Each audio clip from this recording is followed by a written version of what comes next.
decide now because you just said Chris. Because when I left, you were still there. I was like, hi, Chris. Oh, yeah. You were like jaded as fuck. You were like. I was there for a while.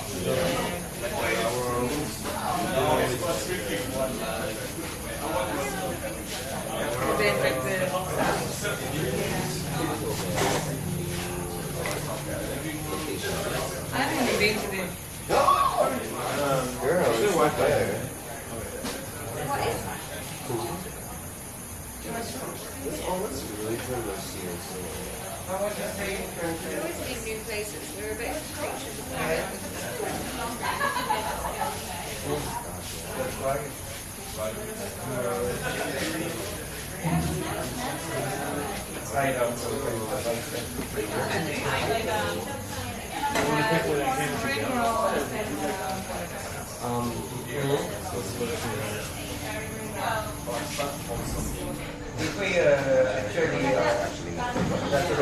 Maybe like that, but maybe a little lower.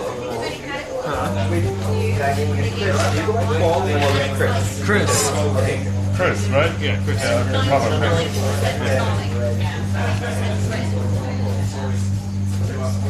Okay, Jess. Nice to meet you. We call you Paul. You prefer Chris though? Yeah.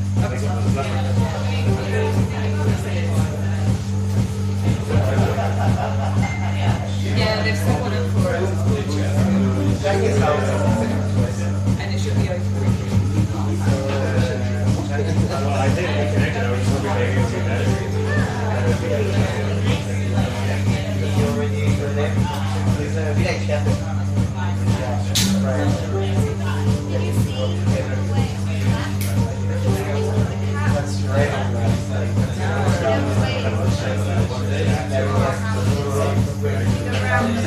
Oh, I did see that earlier. I was walking and I nearly walked into it, but I like got so freaked out that I like ran, but it was ran.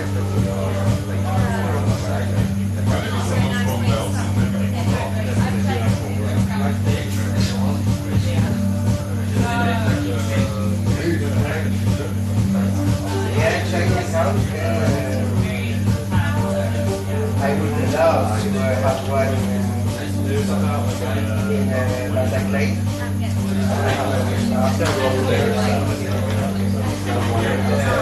So wait, maybe she was putting it There is a library in front because it's so tiny, it won't disrupt anyone. Well, It's fun, so it gets everyone. Yeah. tell me what you think. Important place out there. We have to wait like a minute. I'll just do all the shots so we can just review it after all this. Because smells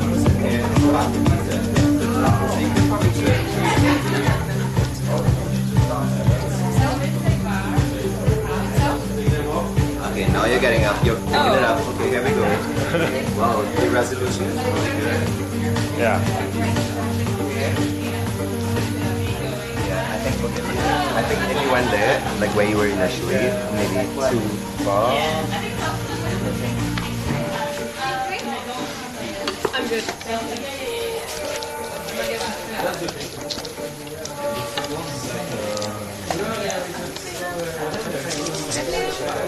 They do have chicken. They westernize the gap. They rotate with wheels, which is you, thinking you. On the right side there is a museum of bees. Then you have a pool of rotator place. That's not that gap with a nice line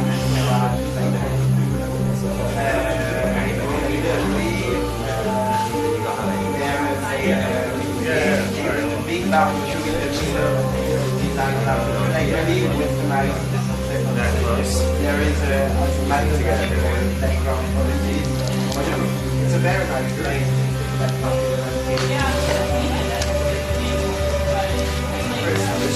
The stream on Insta. On what? Instagram. No, Twitch.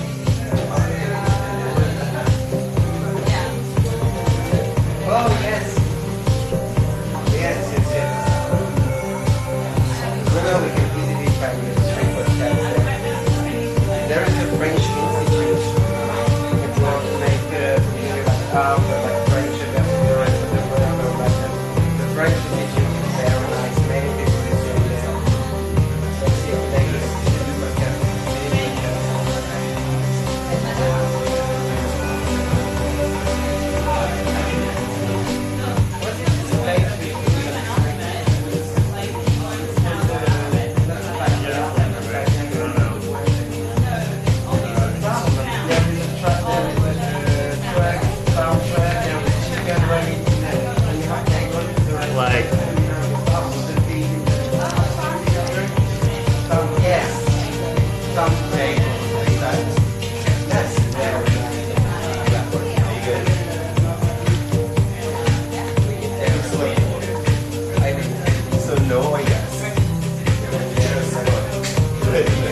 Yes. Is it on? Probably was just throwing up to like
I spent my last day to work, late at night, so I was late lack of music, so I started to open the music I was listening like 10 years ago, and I remember when my first friend played music, so I really my Joy Division, 80s, like 3 months late playing music, Talking Head, it's very good, I forgot how good it was, Talking Head is very good.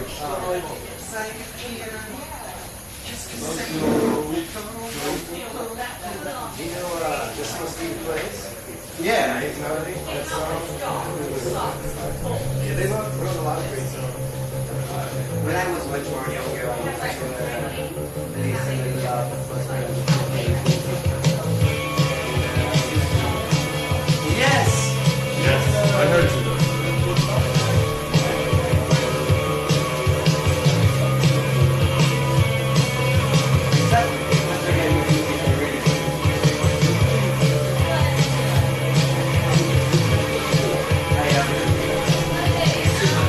Yes.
just getting smarter and sober. I don't know how long you've been reading, but I love that guy. But, he's been really good last while.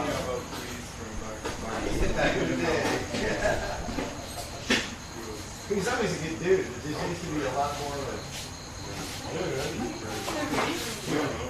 He's the highest functioning alcoholic I ever knew back then. He's like high functioning dude who likes to get drunk on the weekend.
It's true.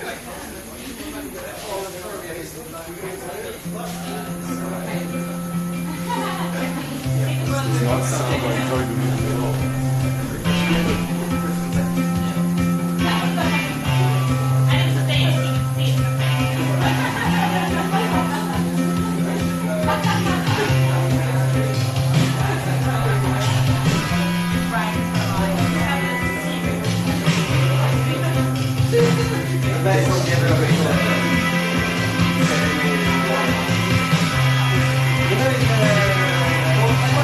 Thank you.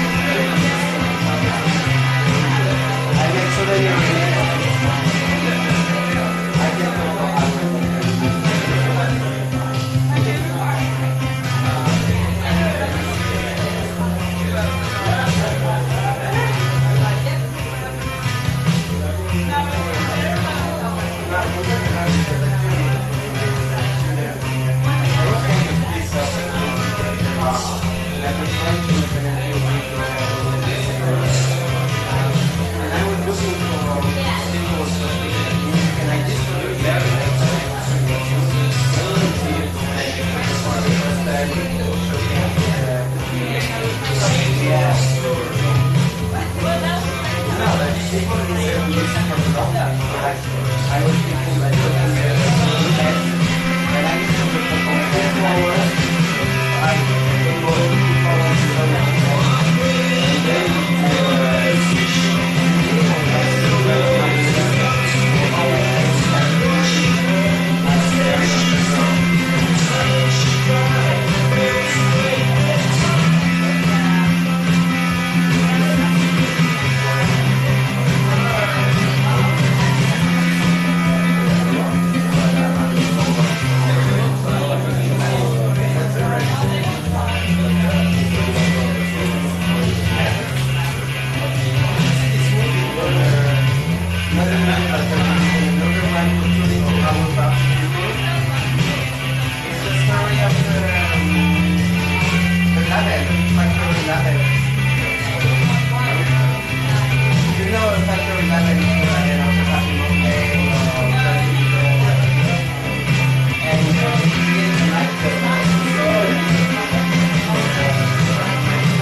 Are we already in live?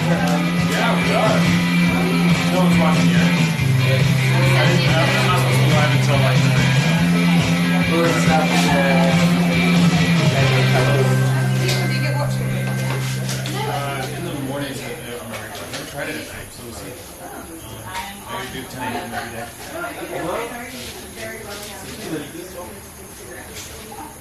And your followers are basically They will introduce themselves. Keep the surprise this time.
1, 2, 1, 2.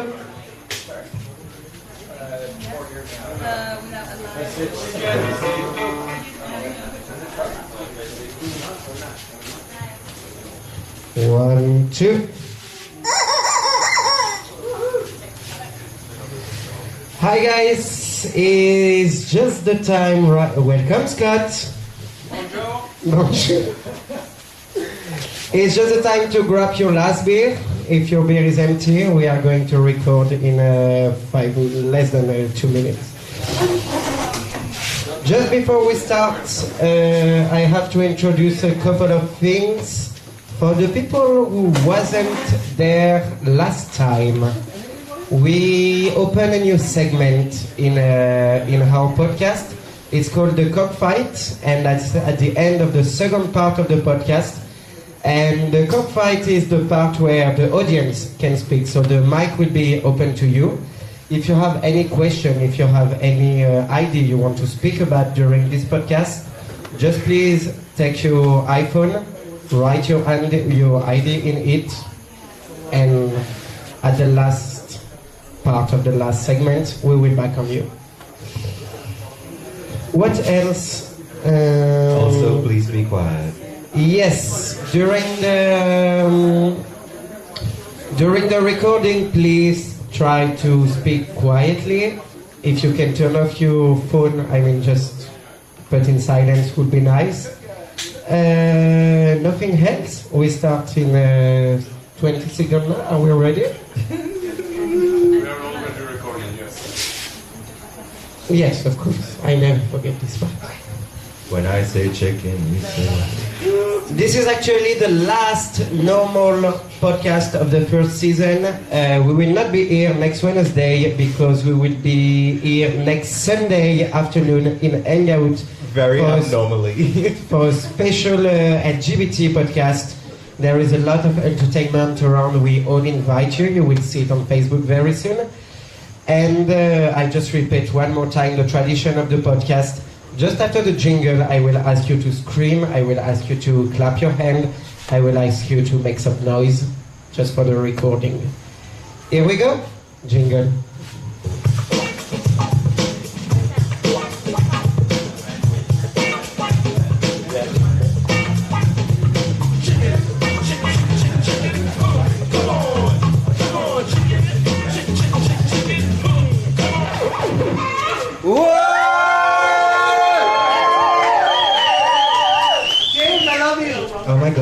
I feel like Mariah Carey. Thank you.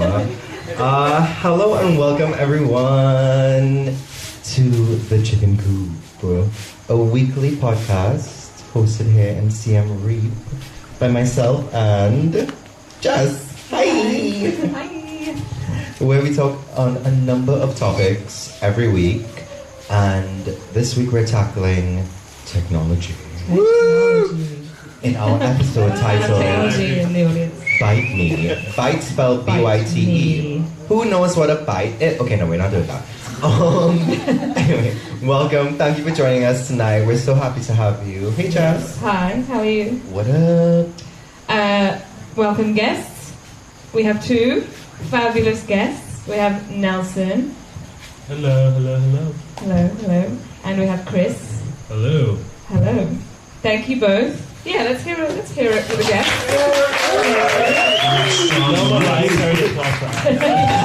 We demand applause. And applause is always better when it's forced, you know? Yeah, exactly. Thank you both for joining us. Would you like to do a quick introduction of yourselves? Tell us who you are, where you're from, what do you do? And what links you to technology? Yeah, that too. Okay. Hello everyone, my name is Nelson Igunma. I'm originally from New York City, but I haven't been in New York since January because my current job focuses on promoting tech ecosystems in emerging markets. So before this I worked with a tech company in New York, and I worked with a social enterprise incubator in southern India, and I volunteered and consulted with different co-working spaces and accelerators. Wow. Badass. Yeah. Cool. Top that. Top that, Chris. Yeah, I'm good with computers as well. Yeah, me too. I try. I turn mine on and off when I'm troubleshooting it. I've always worked in technology for a long time, and most recently I was the chief technology officer at an ad agency in the States, working on relevancy algorithms, which has to do with what you see based on who your personality is, with a specific emphasis on data analysis and artificial intelligence and how it applies to that. But I didn't like it because it made me go kind of crazy, so now I am here in St. Reed, still kind of doing a little bit of technology, but And still kind of crazy. still kind of crazy. Yeah.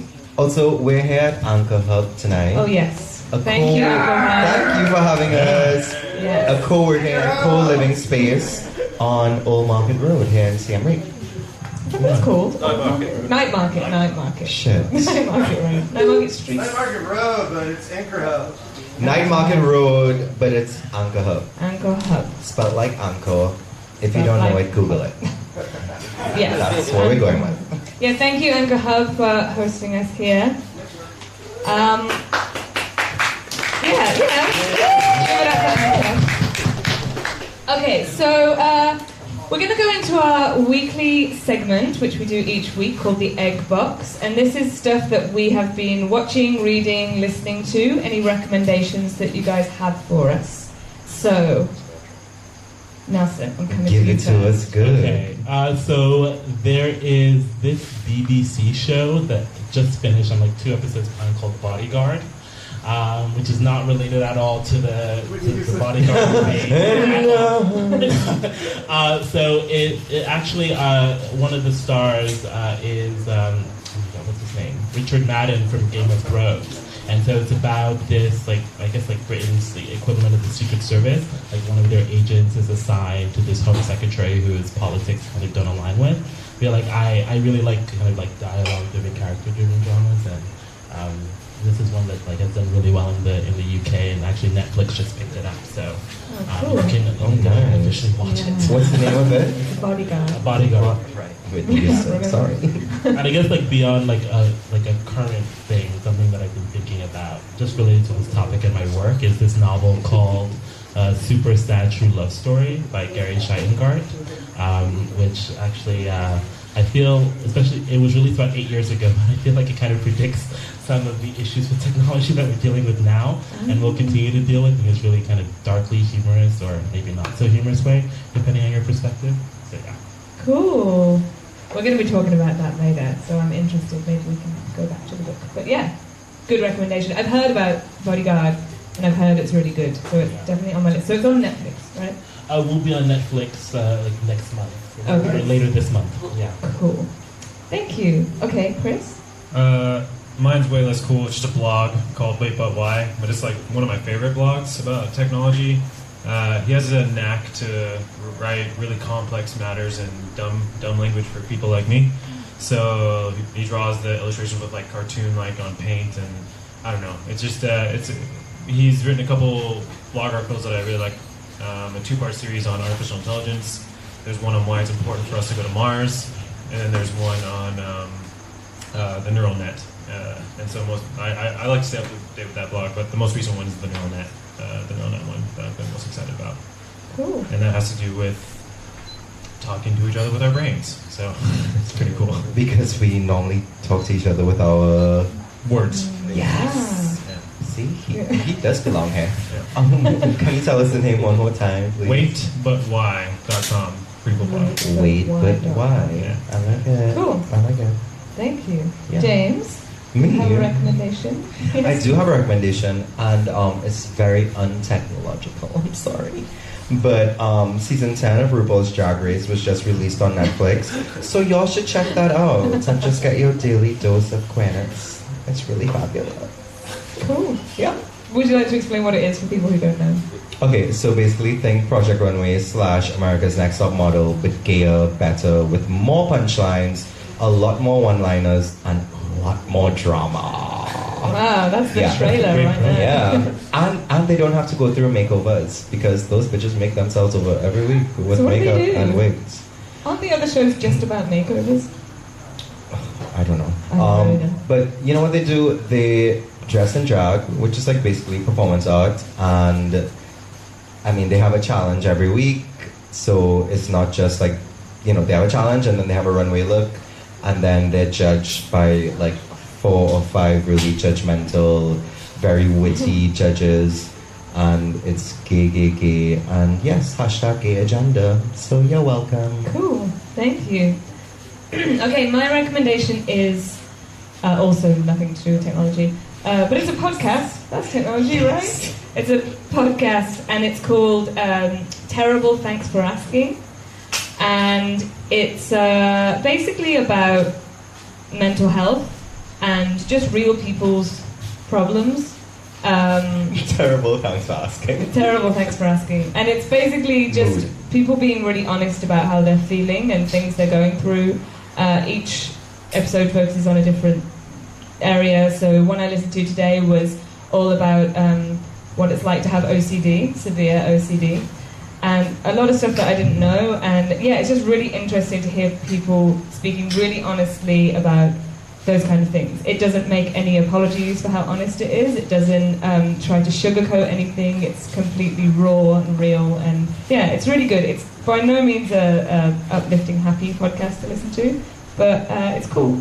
So you should check it. Just like RuPaul's Drag Race. Yeah, there you go. Exactly, we're on the same wavelength. Exactly the same thing. Okay, yes. And the name again? Terrible, thanks for asking. Terrible, thanks for asking. That sounds like my constant mood in life. So yes. Okay. So now, we have to announce our little end segment. The cockbite. So we did just mention it briefly, but in the second half of the podcast tonight, we're going to have a section at the end where anybody who wants to, any audience member, can come up and take the mic. If you have any questions, any comments about anything we talk about, we're saving it till the end, so keep all your questions and comments in your head, and then we'll have a free-for-all, and it's called... The Cockbite. The Cockbite. Very homoerotic. Really. We love it. Also, just make notes on your phones, because technology. Yeah, because technology. Okay, so now we move into our first part of our conversation. I'm sorry, I really entertain myself. Okay, so our first question to our guests, who are both, you're very versed in technology. So our first question is, can we live without technology? Actually, we have a pre-recorded. Yes, we do. We have a chicken bite. Sorry, Pre-recorded answer for that. Yeah, we have a chicken bite, and here we go with our first chicken bite. We have a pre-recorded interview with. Some of you may know her name is. I forget her last name. Catherine Harry, and she has a blog or both called Kath. I've forgotten everything about this. Kath. Dose of Kath. That's it. Sorry, Kath. And she is Dose of Kath. Khmer AF. Yeah, but she lives in the US, and she contacted us and gave us a little segment about what she feels about the internet. Here we go. Hi, my name is Catherine Harry. I'm a vlogger. My vlog is called The Dose of Kath. It focuses on feminism, sex education, and social issues. Besides from that, I'm also a reporter, a freelance reporter, writer, a voice-over artist, and I am working on my first book right now.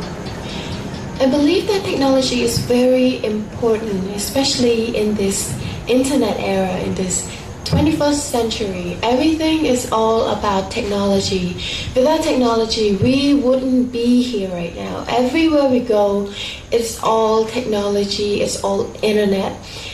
And I think countries like Cambodia, which are developing at such a rapid rate, it's very important to know about technology. That's why STEM is a very important subject for a lot of people to learn, for a lot of students to hold on to. I see that it's been developing. More and more people are becoming more interested in technology. It's thriving in Cambodia. And I believe that it's only going to get better from this point on, because as we're getting more access to the internet, more access to information, the more that we learn about all these topics, all about technology, we learn how to innovate, and I can see that more and more people are becoming more innovative in Cambodia, and I am optimistic about the future. Okay, so that was Kath. What do you guys think about what she said? I just got handed this fun little guide. Am I supposed to point to if I... Oh, just kidding. Just kidding. How to cook. The little guide had a bunch of yes, no, or maybe. It's just about how to hold your mic. Ah, got it. People get it wrong. Speak into the top. Yeah. I agree with her, regardless. You I agree agree? with her. Yeah. To which part? I mean, at a certain point, that question does depend on where you draw the line of what technology is, right? So, like, the bow and arrow could be considered technology, as is the internet, and so what her claims are that technology only helps us grow as a human race and helps us lead to more innovation, and that it is kind of an unstoppable progress. I agree with that because historically we've always sought to invent new things to make our life better. And so her claim to embrace it, I think, is a valid one because it's very hard to stop that creative spirit in the human. No. Yeah, for me, I guess to continue off on that, when I was told about this particular topic, I was told it would be technology and the internet.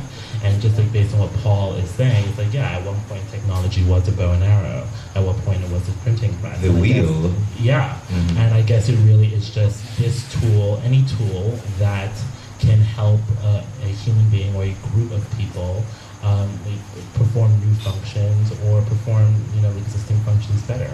And so whether that's for students or for corporations or or for professionals, kind of any range of people, I agree with what she's saying.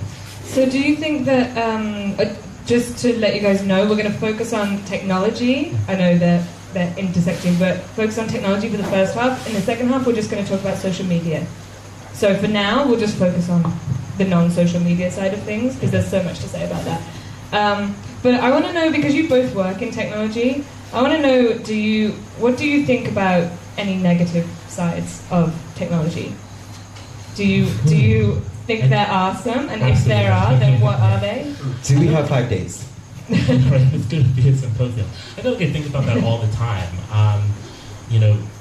Being from a country that is industrialized and that is dealing right now with issues around privacy and consent and data, and also with the population that I feel like while we're talking about these issues isn't really digitally literate.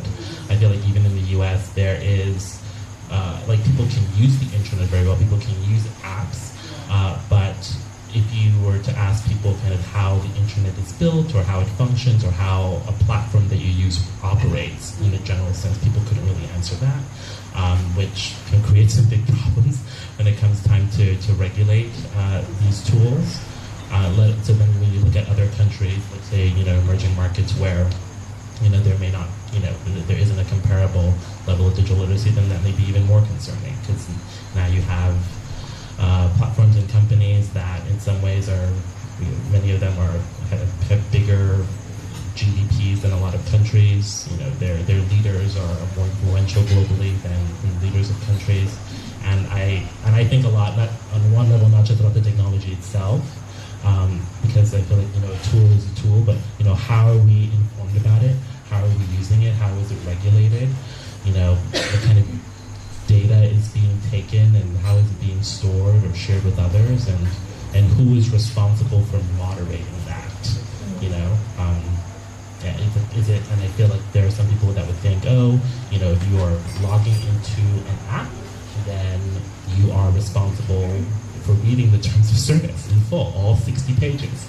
And there are some people that would say, well, that's not possible, right? Especially if it's not in your native language. And so is there a middle ground? Is there another answer? And I feel like I'm always going back and forth. Yeah. Right. Especially if you don't read the terms of service. Yeah, especially if you're in a rush to say book a ticket or get a car, you're gonna really sit down and you have to get somewhere in 15 minutes and let me save, download this PDF and read it. And say that you're gonna do it later. Would you ever actually do it later? No.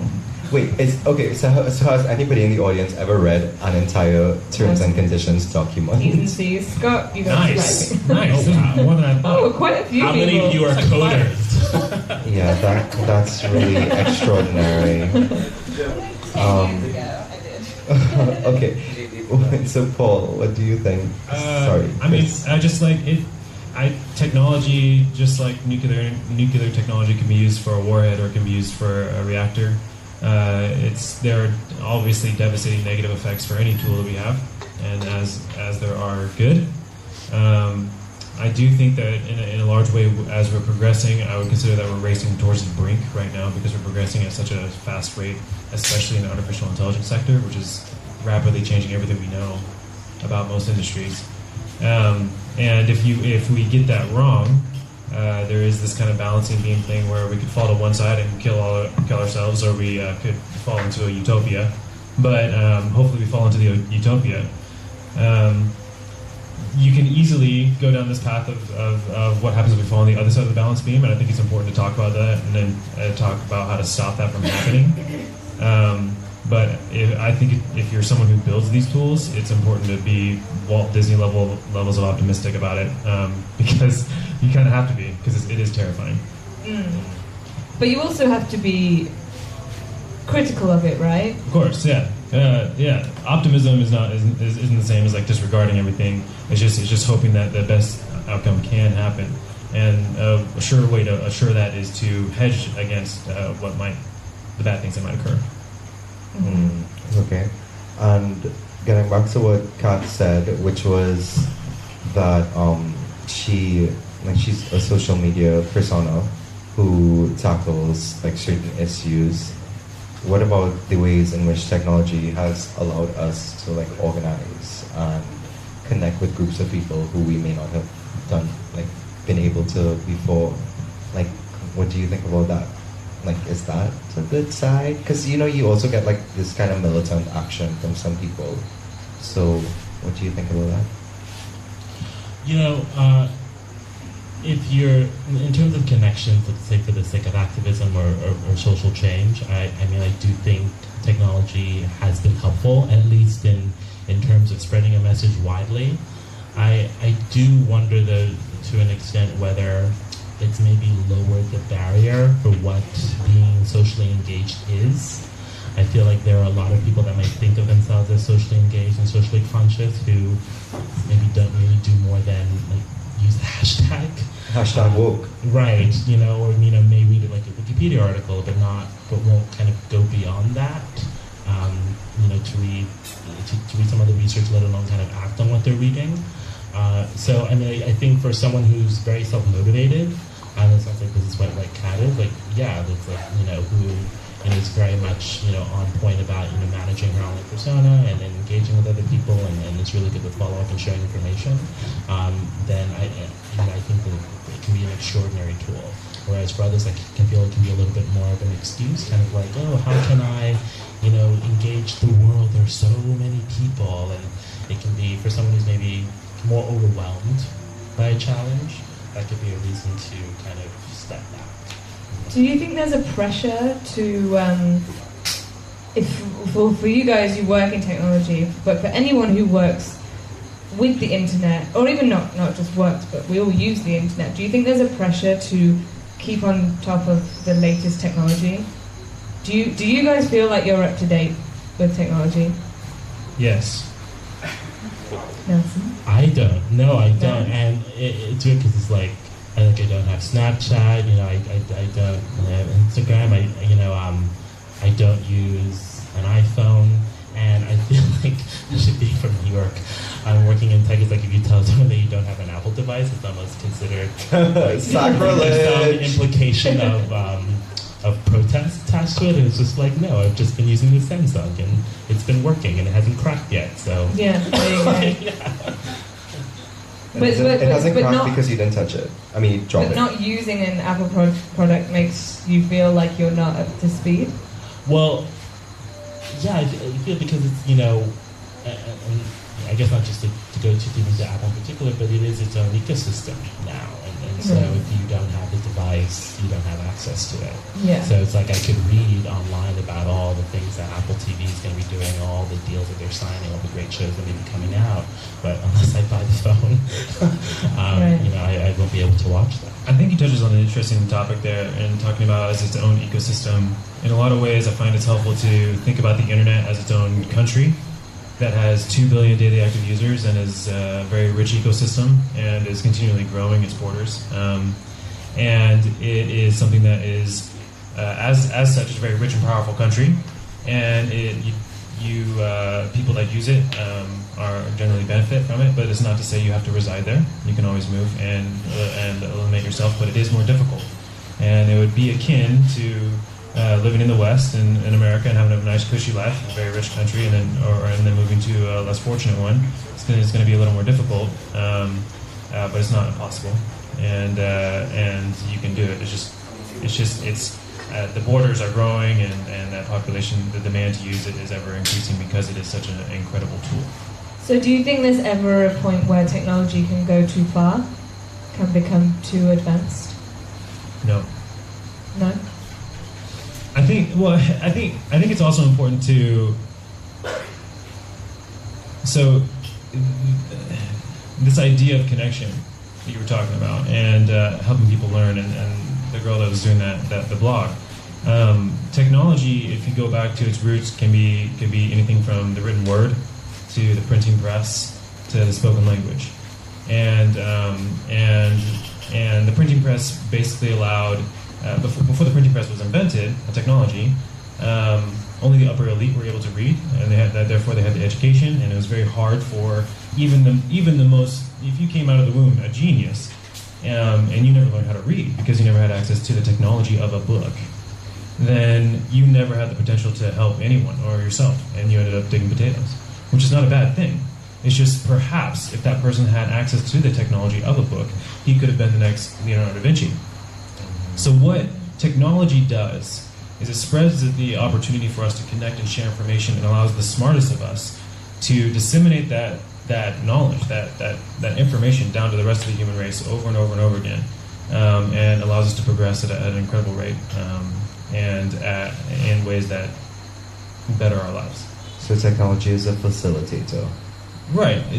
Technology is anything that we invented to make our lives theoretically better. Yeah. Because when we were writing this episode, we spoke about the fact that at one point, like, the kettle was considered an advancement in technology. Correct. And then we were wondering, like, how accessible was the kettle at the very start, and like the height of its its fame. And also now you even see it repeating itself in terms of even Apple products. At some point, what is a new release of an Apple product, which is so inaccessible to so many people across the globe, becomes accessible because the prices just keep being dumbed down and it's more affordable. So I guess in a way you kind of see that is how it goes. Yeah. We're seeing people in Cambodia with iPhones now, where before it was just the upper elite in America who used them. Yeah. Well, I wanted to ask you guys what you think about this. We posted an article today on our Facebook page about body hacking, and basically that's implanting chips or something equivalent into human bodies as a way of bringing technology into the body, a physical manifestation of technology inside us. And this one particular article was talking about putting chips in newborn babies. It was talking about a particular artist. He's a colorblind artist from Barcelona, and he wanted a camera to be fixed to the back of his head permanently, to be put inside his head, and then to kind of come over the front of his head to see what he was seeing. He was colorblind, and he wanted the camera to be able to connect to his hearing, and so he could hear colors. Every color was associated with a musical note, and so he could hear every color that he could see. The Medical Ethics Association or something didn't approve it, so he managed to convince one doctor who did it anonymously, and they did it for him. And he says he now no longer identifies as a human, but as a cybernetic organism. And this is a quote from him. He said, "If we define ourselves as organisms, soon our group is wider. We are on the same level as an insect, a cat, or a plant." He hopes that maybe in the future he'll be considered normal in wanting to see what's around him. And he co-founded a foundation called the Cyborg Foundation, and he advocates for cyborg rights. Sounds legit. So anyway, my point is that, is this not an example of technology going too far? Okay, so that particular kind of tool, I don't think that in itself is necessarily going too far. But I guess, and maybe this speaks to some of my work experience, I guess when I think about that, I don't just think that, how can this guy who could somehow have the social capital to get a doctor to anonymously help him develop this, how could he use it? But say, how could someone with a disability use it? How could if that would happen, how could it be made affordable, to people who, whose health insurance plans wouldn't be able to cover this sometime in the future. So for me, it's not the technology itself, it's more just who is it available to, and how are we prioritizing it? How can it reach the people who probably really need it? Yeah. I feel part of the reason I've enjoyed working abroad is because there's less of a gap between what is being funded in terms of tech products and platforms and what people actually need. Whereas in the US, there feels like a very big gap between what you hear about is getting funded. It's this company is raised $100 million. This company is looking to do an IPO, and then you kind of see what the basic needs are. It's access to food, access to education, access to stable housing, and you do wonder, okay, where are the innovations? Where's the energy going to kind of do things related to that? Because technology can affect all of those areas. Yeah. So when I hear something like this, it's cyborg rights. It's maybe that's a nice thought experiment, but it's Yeah, in this case, it sounds more like someone needing to express their individuality in a very unique way. Like a cyborg is anyone who has a pacemaker in their heart. Right. So it's not that. I mean, if I wanted to make a foundation and make a claim that I was a cyborg and hope that someday I would be accepted because I had a pacemaker in my heart, that's no different than hundreds and thousands of people that have that the same. In this case, obviously, his modification was extreme, and perhaps that was an indication of his mental health and less a speaker of technology. But there are also people that have vision implants in their brains right now, and they walk around us today. And there are people with hearing aids and all sorts of things. I would totally take artificial organs or artificial legs that never got tired. I would, if it was safe, and approved, then I would totally do those types of things that would enable me to function as a human better, longer. I agree with that, enabling you in some way if there's something that you need to be enabled with. For example, hearing aids, pacemakers, even glasses, things like that are all extra things that are enabling us to live a life we want to live.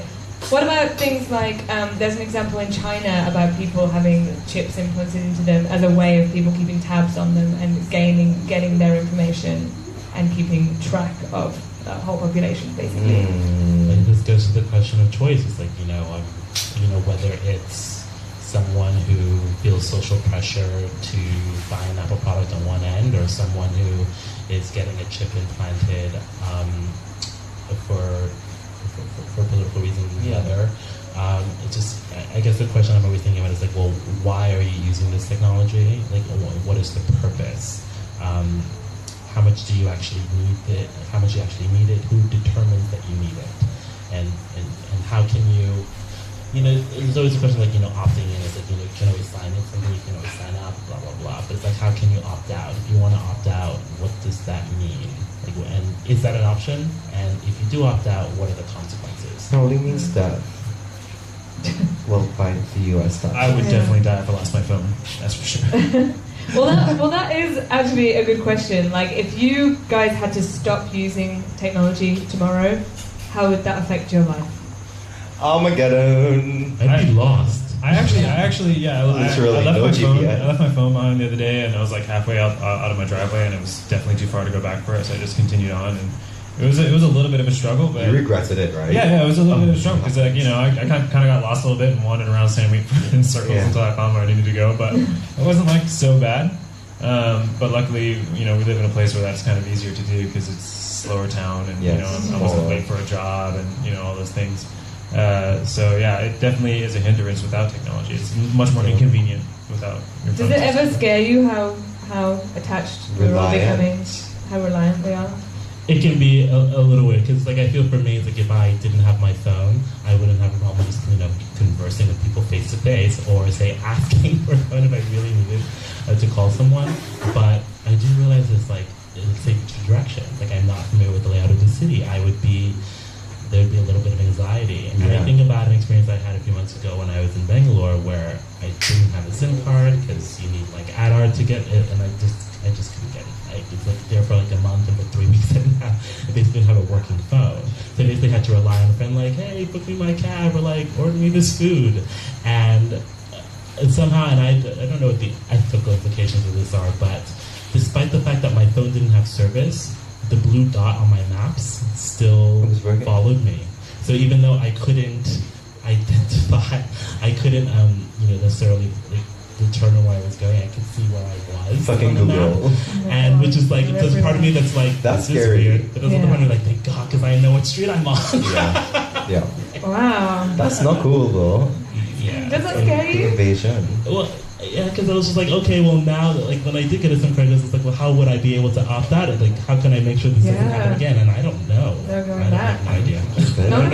That's the thing. I have no idea either. How do we? Yeah, because there was a study done by some fucking news source in the US that showed that even when they put their phone on no airplane mode, airplane mode and without Wi-Fi, that when they could reconnect it to the internet and connect it to the Google servers, like they can see everywhere they went. They can even see when they were walking or running or driving.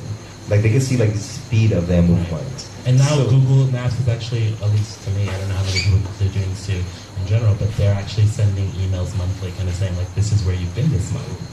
Yeah. Catch up with yourself. I don't remember checking that on a form. Yeah.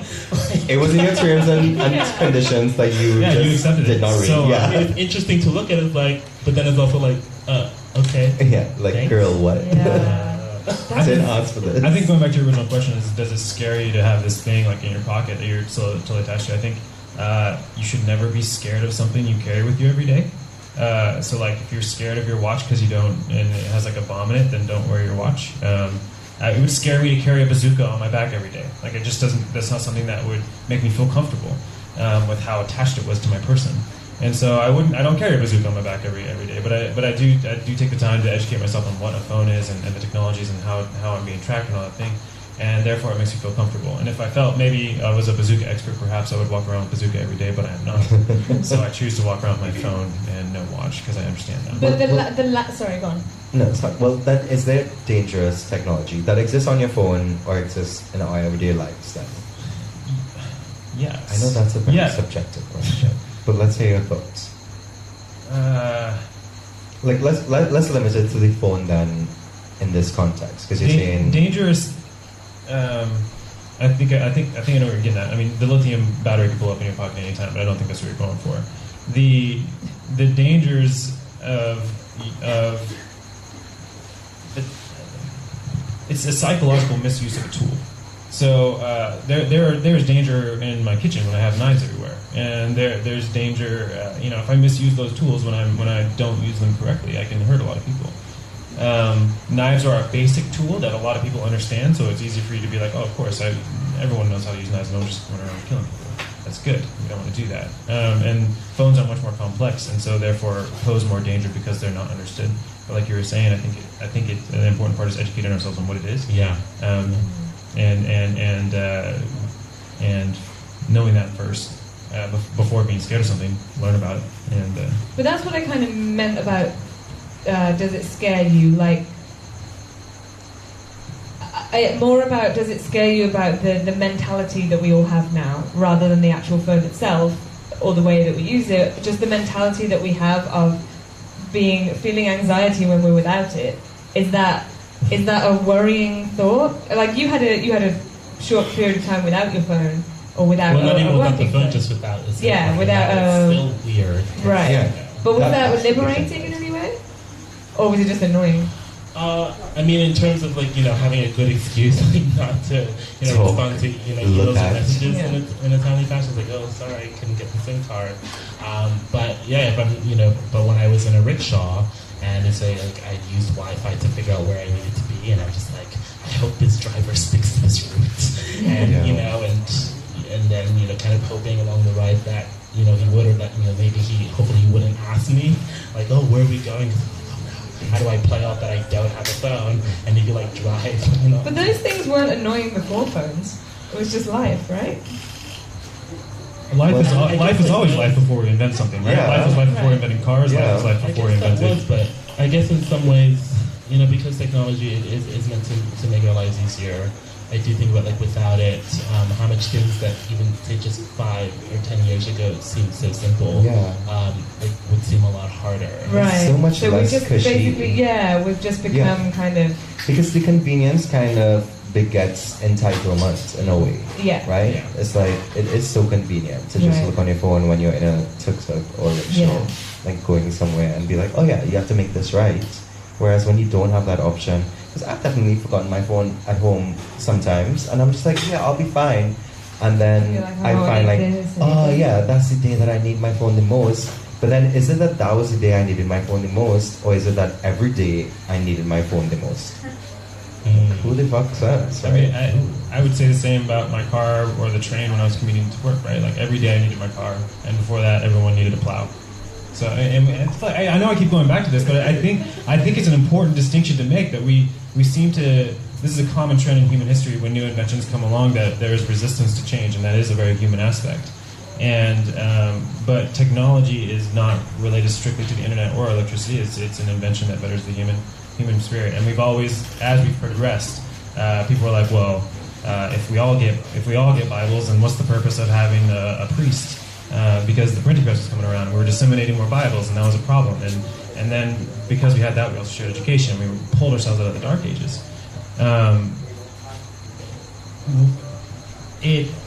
If someone is feeling oppressed or afraid or anxiety surrounding an invention, then generally I think that we would look more at the human that is using that invention, or perhaps obviously we had something wrong with it, but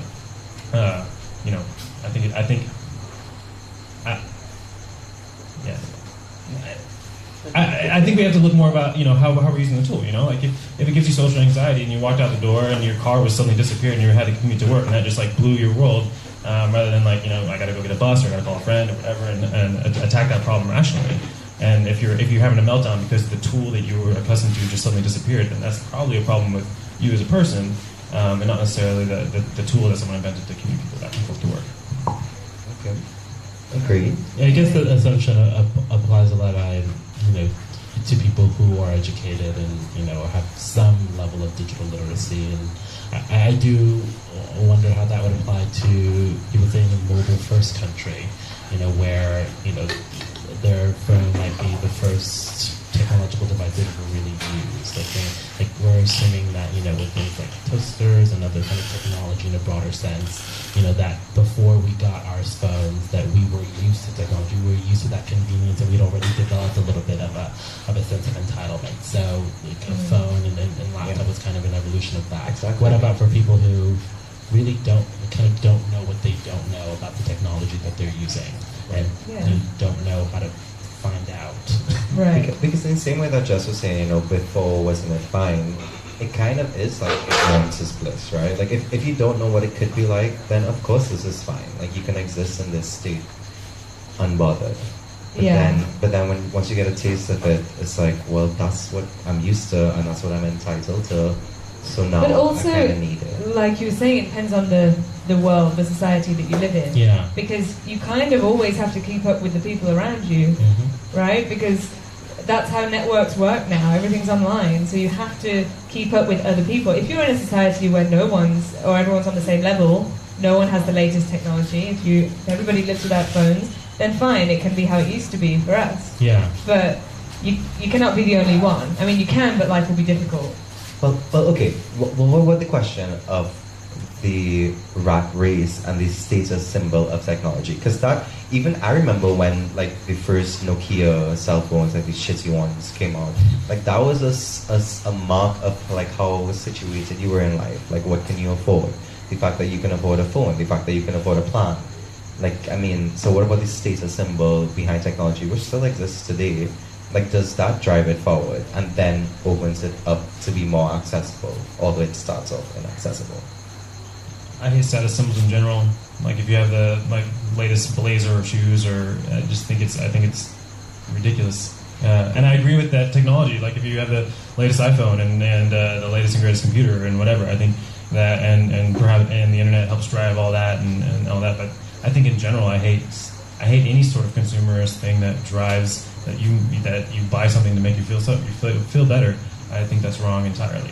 But do you think that technological advances hold more weight than like a Gucci blazer or Versace pumps or something? Do you think that technology, because from my experience, I think it depends on the social norms and time, right? So if you're in a highly artistic circle and you're in high fashion, then having a designer dress is going to go way farther in your circle than having the latest phone that everyone else in that circle has. I don't think so. I think iPhones like transcend all of that. Personally. If you were to hang out in Silicon Valley, everyone would shun you for it. So, it's just about social circles. If you bought an iPhone, you'd be like, I feel I need this to be in my circle. Everyone would make fun of you for having it because everyone uses Android out there, right? So it just depends on your environment. I mean, it's interesting that you use these examples of tech and fashion, because I guess the showcase, the opportunity for fashion companies to showcase themselves is, say, Fashion Week with their, collections, and the opportunity for tech companies to showcase themselves is with their conferences. But it's like, I feel like, whereas maybe say like New York Fashion Week is considered more niche, I feel like I get the sense that, almost everyone would have some sense of what was discussed at a Google conference or a Facebook conference or an Amazon conference, but would be like you could get away with not knowing, what were the best looks from New York Fashion Week. And so it's interesting, like just what the tech trends are, the new products that are being developed, even products that are just in the very earliest stages. Like, yeah, I feel like there is a mainstream, even for people who can't afford those products or don't need them, they're aware. Yeah. And so there is, and I think that if there are, other anxieties that they're dealing with economic and socially, then yeah, that's going to tap into some kind of anxiety about having access, because we all want to be part of something big. And if that is not happening for you in politics or in terms of education or in terms of professional success, then you can be like, well, I may be broke, but I have my MacBook, and that sends a signal to people visually. It's like, okay, you're in the hunt. You're someone worth speaking to. You're on the rise. Well, yeah. Speaking of access and what you were just saying, just leads me on to one thing we wanted to talk about before we go to the break. Last topic before we break. We wanted to talk to you about the question: is in terms of business, in terms of owning technology, is technology inclusive? Was a question we wanted to ask you guys. And we want to talk about it in terms of gender, in terms of privilege. But before you answer that question, we have another chicken bite from a woman called Lane, who is a freelance reporter in Phnom Penh. At the moment, I have noticed that there's more opportunities for girls and young women to study technologies, like they have STEM education at the moment. So through this, girls can get empowered and more engagement in understanding and be practitioners in technologies world. For example, they learn about robotics. We have girls joining the contest in Mexico and representing Cambodia, going to United States, doing a lot of things in coding, in robotics, in computer programming, also in engineer. It's there's so much opportunity at the moment, but still we need more encouragement from education, from workplace, also from the family. There's a lot of cliche here that Cambodian parents do not really support girls in pursuing career in technology, in science. So they're always boy would be prioritized. Okay. So what do you guys think?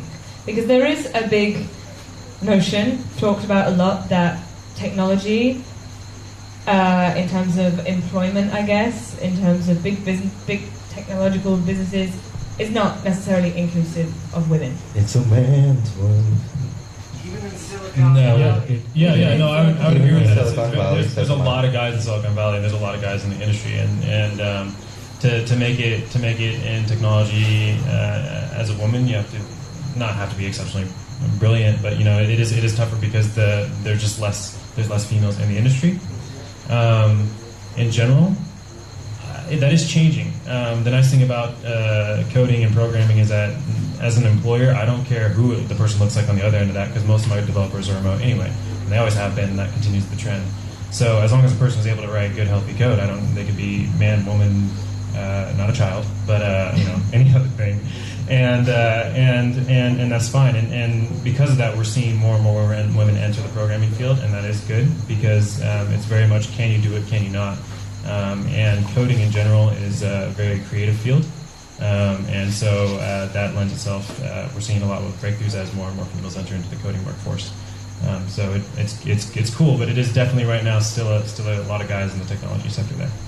Have you guys noticed, I mean, in your places of work, working in technology, have you worked with women doing similar jobs to you? And if so, have you noticed a different treatment, for want of a better word? Yeah, a different culture in the way that other people respond to women in those jobs? I mean, so for myself, because my roles have been non-technical, so it's like, yes, there are more women in those roles, whether they're business development or operations or marketing, the gender diversity is a big problem across the board, not just in technical roles, and not just the pipeline that's coming in, but how many women are rising through companies, how many women are able to start at an entry level and actually get to an executive role, run a company, maybe even start their own and get investment from a VC. I mean, it's not just the employment rates that are really low; it's the level of investment. And so for myself, when I decided to work in tech, I was really impressed by the idea of just people who are just trying things out and who are executing it, get shit done.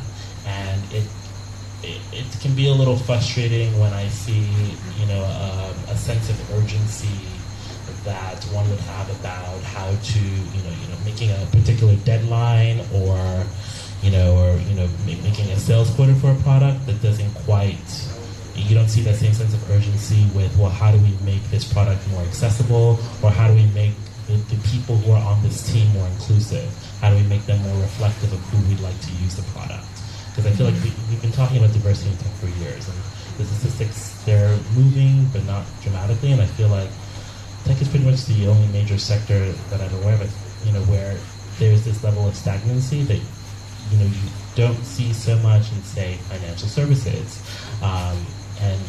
And it wasn't until pretty recently where the tech companies would kind of release their statistics every year and just like, well, this is what it is, and it's the same as it was the year before. But there'd be no reason offered, like, well, this is what we tried and failed with. This is what we're going to try with next year. This is, these are the consequences if we don't meet this goal. And I would like to see more of that because, just based on my own work experience, that, being able to say like, oh, I want to achieve go to a certain level within a year, and then a year comes, and you're not at that level, and it's just like, well, no one's asking you why. There are no consequences. That would be bizarre if it was about, coding a product. It should be about actually not. That should be really tiring. Right. Okay. Well, yeah. I think that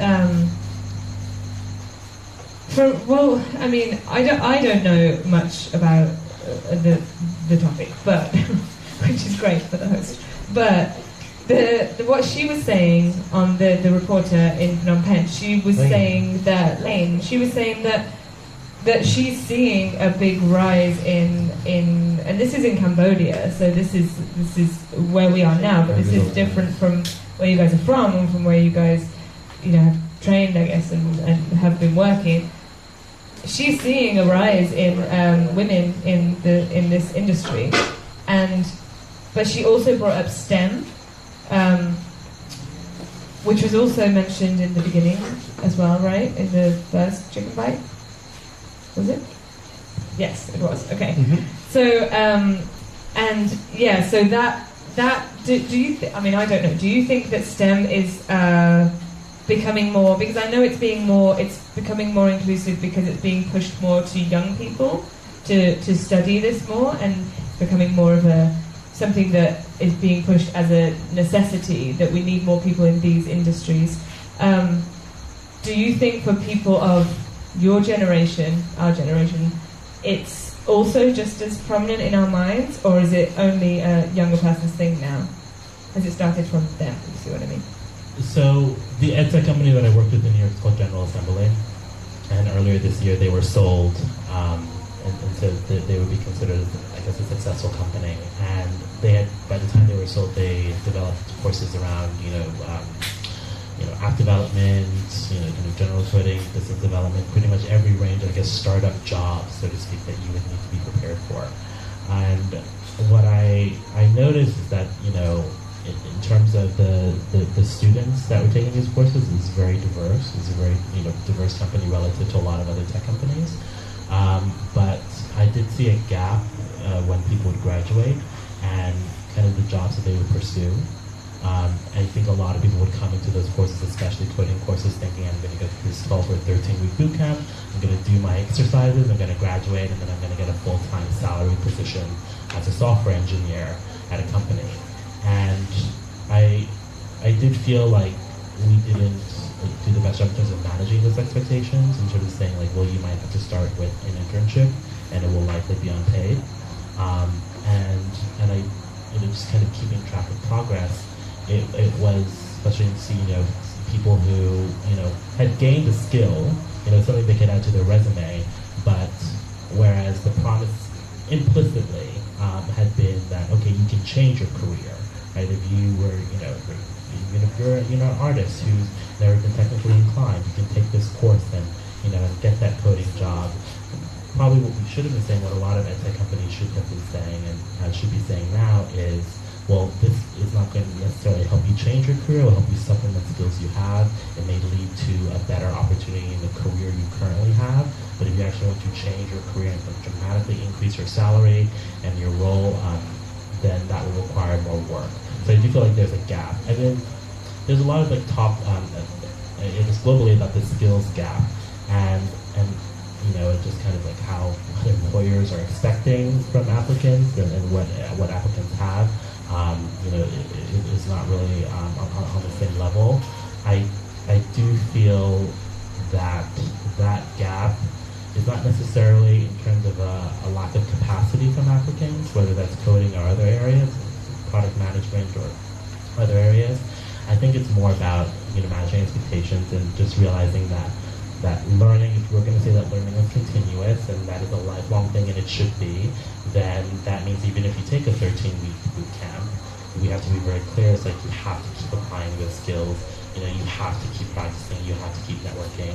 And while you may not, get that full-time salary position at Facebook, you could make an impact in other ways, either enrolled in similar companies or even in other sectors. We're not really saying that when people apply, because there's so much focus on just like get into the course, do what you need to do the exercises, and then kind of go on into the world, and that can be rough.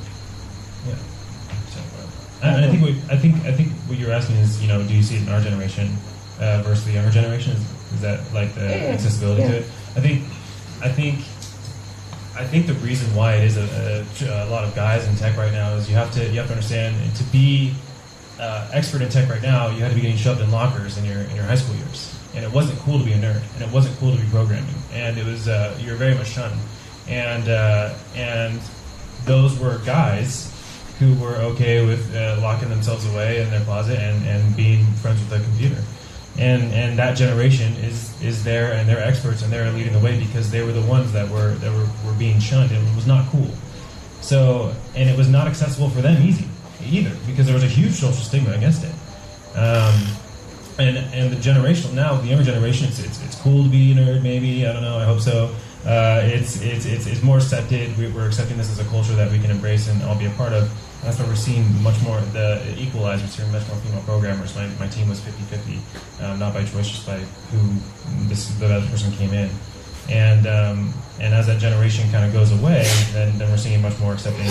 The younger generations are more evenly numbered because it is more socially acceptable to be a programmer in the younger generation. I guess it's an interesting point because it seems that the implication then is that in order to be, an experienced coder, that you have to be obsessed with it. And I guess speaking to accessibility, for people by this point who are in their late 20s, early 30s, who have, maybe not even just had one career, probably tried a few different things, maybe with various degrees of success. When they see this innovation economy and that, you do need to have some technical skill, I do wonder for them, okay, well, how can they compete? And there is a gap. And I do have the sense that there are some people who are being left behind because they're seeing people who are older than them who are kind of nestled into their roles, and they're seeing people younger than them who are taking coding classes in elementary school. And it's not just about what does HTTP mean? That is what I got when I was in school. Yeah. I have no idea what HTTP means. There are kids where I teach who are 7 or 8, and they're learning coding. They learn how to code. Yeah. I'm hiring, by the way. Legit though. I found that out yesterday, and I was shook. I was like, fuck. I was learning coding when I was 15, and then I never even continued with it because I was like, fuck this. Why would I need this? Guess what? You need it. Right. So yeah. So good for them though. Okay, so we're gonna take a quick break now. After the break, we're gonna come back with a conversation about social media, and we will also have some more chicken bites, and of course the cockfight. So get ready for that.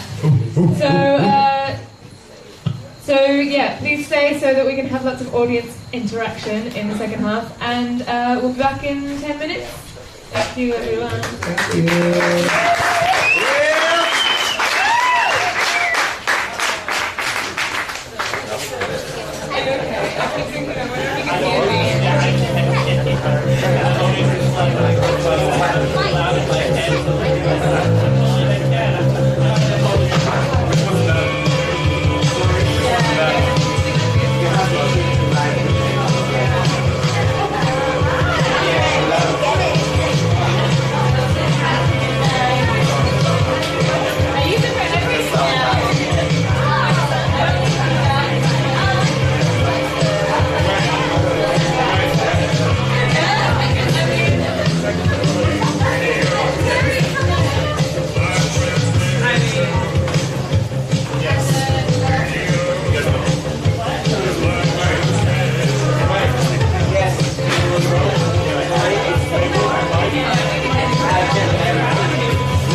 sound good, guys. You can ask questions, just queue them up, and we'll ask you there at the end, all right?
Official video producer now. Yeah. No, don't show me. This is my break remote. Yeah, isn't there? What's up, Lemmy? How's it going? Thanks for tuning in. What did Lemmy say? He just said that there's a lot of people. A lot of people and a lot of snacks.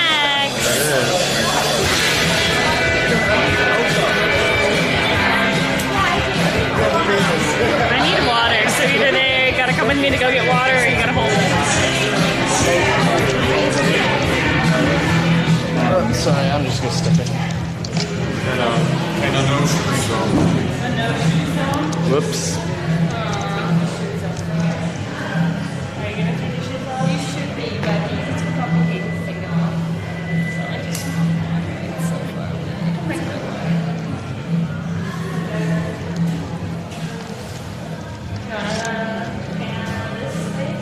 This is Anchor Hub. A co-living space in Cambodia.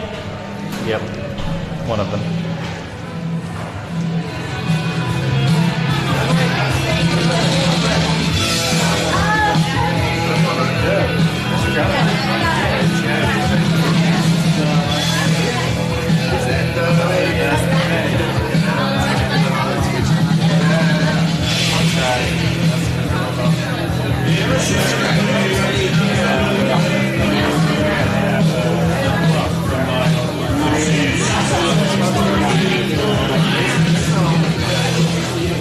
Dancing to the camera?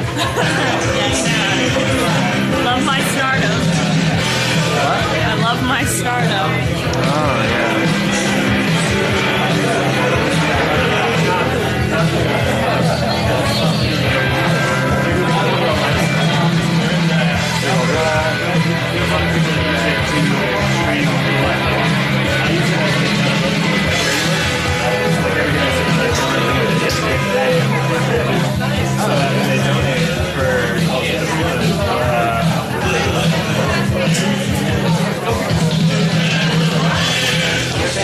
It's quite a party.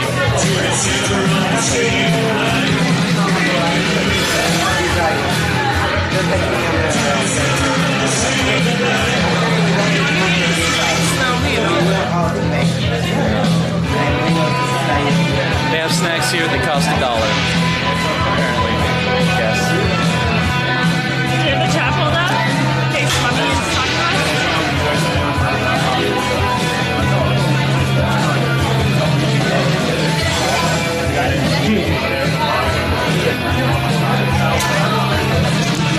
I know, right, Lemmy? Otherwise, how would anyone know?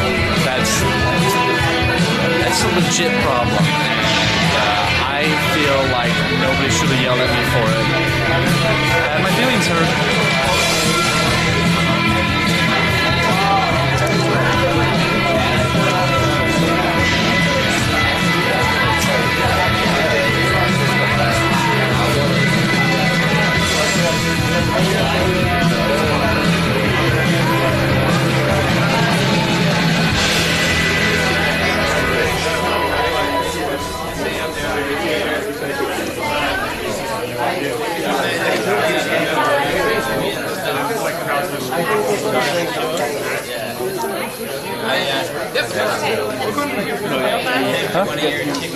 So we'll be going home to get on our laptops to start collecting questions for the stream. So if anything comes up while they're talking, you can post it and I'll save it for later and then resend them all to Chris when it's time for questions.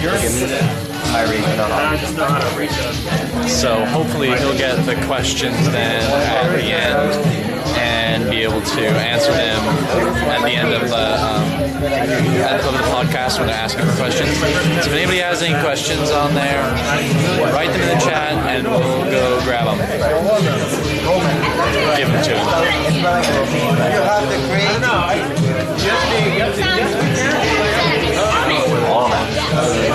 people hang out?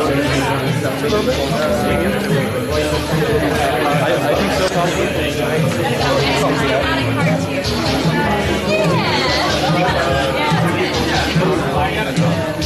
It's, I think it's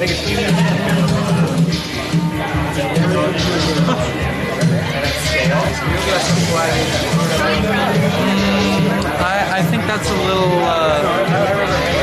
I don't know what to say about that comment.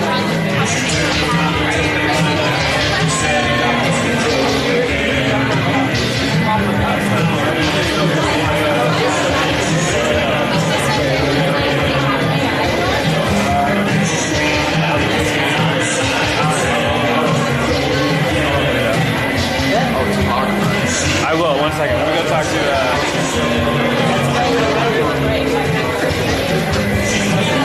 Say hi to the camera. What's going on, world? People in America are watching this. Are they chatting right now? Yeah, right now. Hello, America! I'm from Arizona. Arizona. Yes, that's really awesome. Yeah. How many people are watching? Looks like 2 right now. Okay, I feel much more comfortable.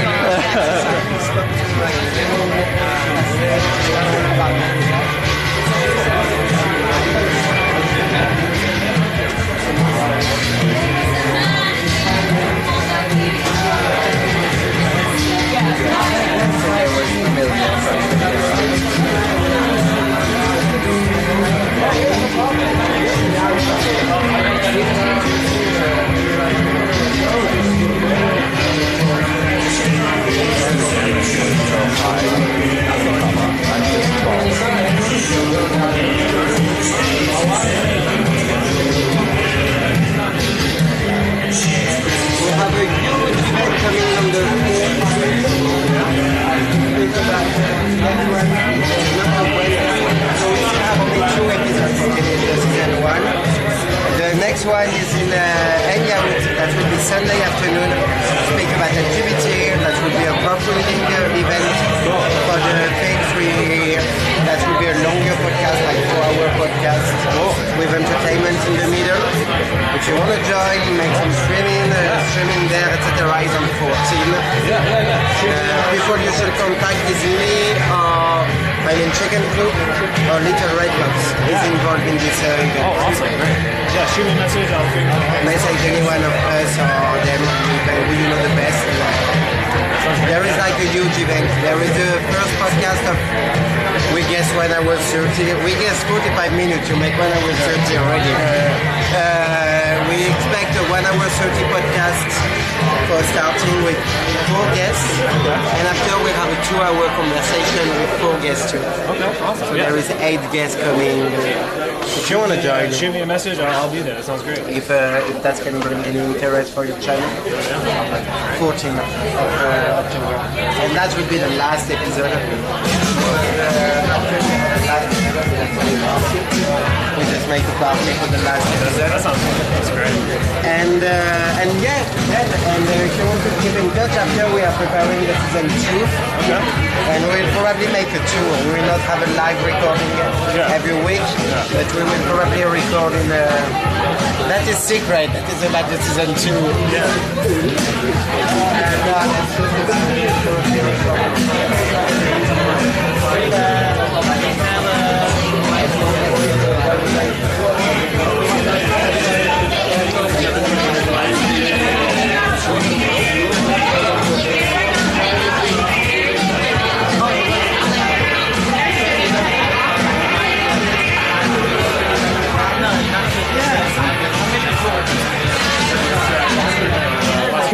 Can we have the moto?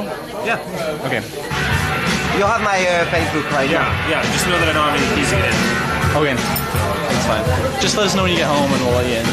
Or we'll just leave it unlocked until you get home. Then. This is the guy I was talking about who does Vue.js, by the way. No. Hey. Yeah, no, I'm just kidding. Oh, really? That's all I gotta do. I was like, oh, well, all right. No. That was it. My boy, there's only like one guy who watched the situation. But, yeah.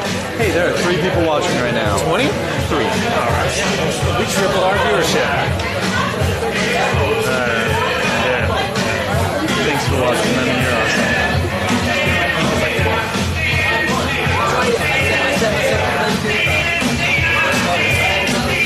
All right. Well, Elizabeth and I are gonna head out, so I'm gonna go put the camera back down. It'll be a little boring for a while. I'm gonna go put the camera back over there. Yeah.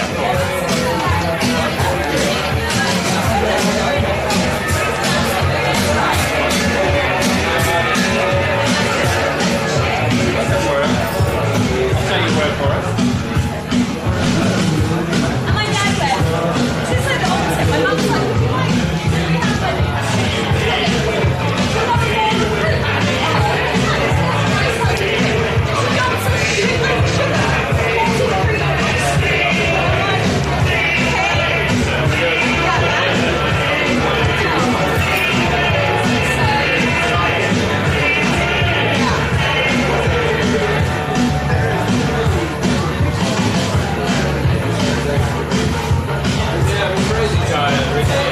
We have the moto keys. Yeah, just The moto keys. that could be why it's not too much. Sleep at night, that's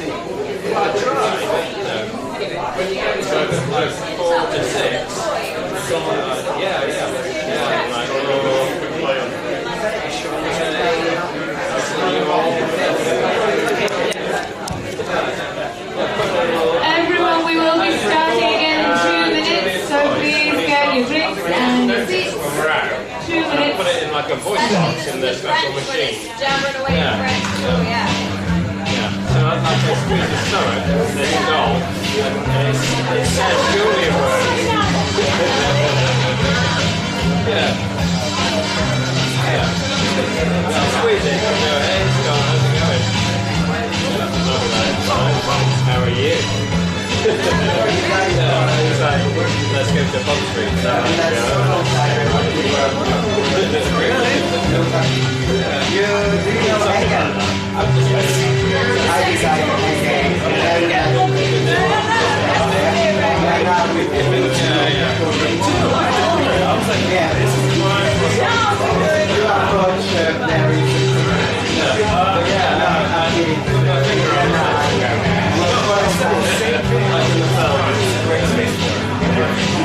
That's why I'm telling you, you don't do it. Each day all the time. We do like a week. I decided and my first time for the I couldn't like the world thing. You don't pay what you bring, you don't pay what you need, you pay the time you play one.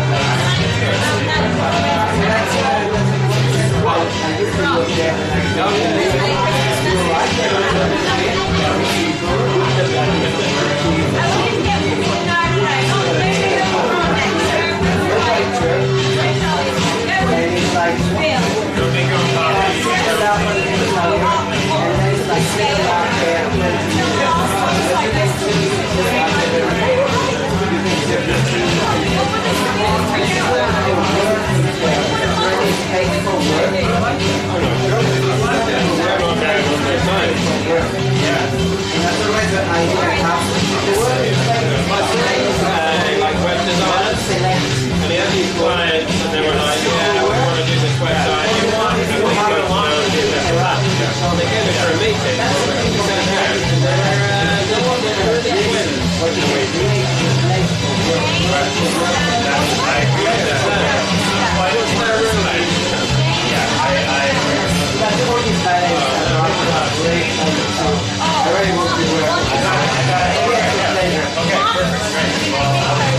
Okay.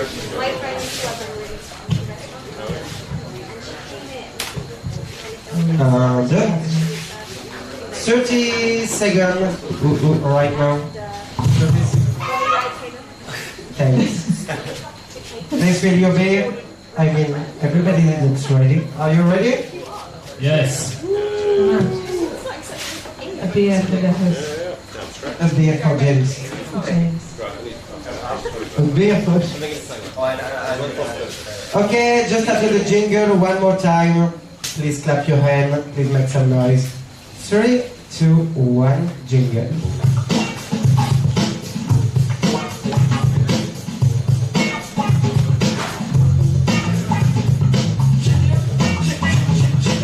I'm so tired of this video. I cannot listen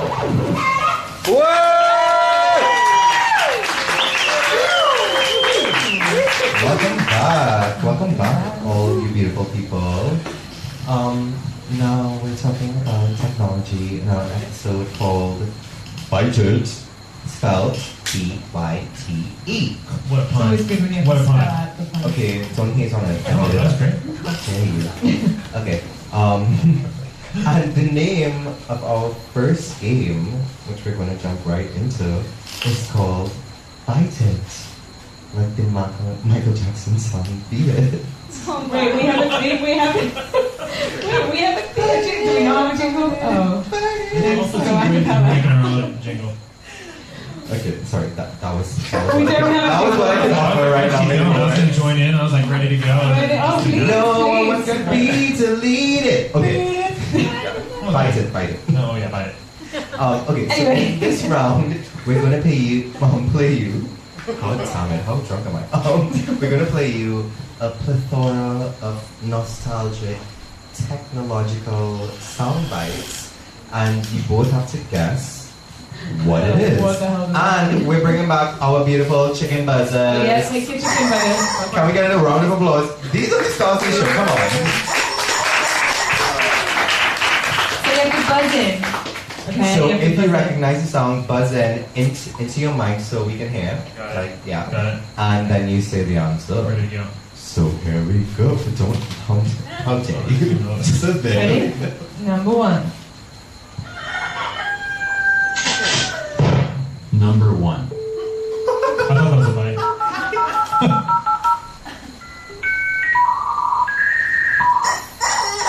Chris? Oh, the modem connection. Like Yeah. Dial up. Who remembers what dial up is? That was a good memory. What's Yeah. a dial up? Yeah, that was nice. Do you have a comment? No. Oh. I'm doing a dial-up. Oh, right. I thought you were like, wait, that wasn't a dial-up. It's a praise. You had to use it to sign on to AIM and talk about nothing after school. Yeah, What did you Yeah. talk about? I don't know. I need to do my school research. I don't know. No, get off the phone. I need to go to the computer. I figured out all the way. if one person was using their phone, you were screwed. Yeah. Oh, yeah. Yeah. Like if somebody was on the phone, like you couldn't even fuck with it. Okay. All right, So, next. Here we go. Number 2. Okay, It's a laser inkjet printer. They're great. They're great. And we're still using them. I mean, Most I just energy had efficient. printer. Ink never runs out. That's which ones they're on. One all. Okay, tie. No, Neck to it's neck. neck and neck. Neck to neck. Number 3. Come on. Okay, That's a Chris. pager. Right? Is it Yeah, a go pager? on. Wasn't there an option on the pager? What? It's a ringtone. Ringtone pager. Nokia ringtone. Yeah. That I makes feel like sense. that. I didn't have a Nokia. I never had a cell phone until after high school, actually. Chris, you're too old for your own good. I know. I'm just an old man. Okay, 2 for 1. All right. Audience has 1. Yeah, I did my best. Number 4.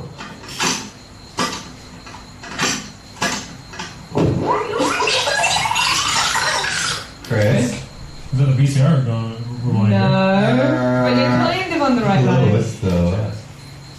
Nelson, are you going to come in The with the audience right knows, answer? Here. I'm getting roasted on it. It's a lot of audio. What is it? Tape recorder. It's a Walkman. Who said It's Walkman a in the Walkman. audience? Yeah, he's on up. Oh, yeah. It does sound more cassetti now that I'm thinking about it. High pitched. No. Is it? No. 19. Okay. Okay, what's the one? Number 5. 34. Number 5.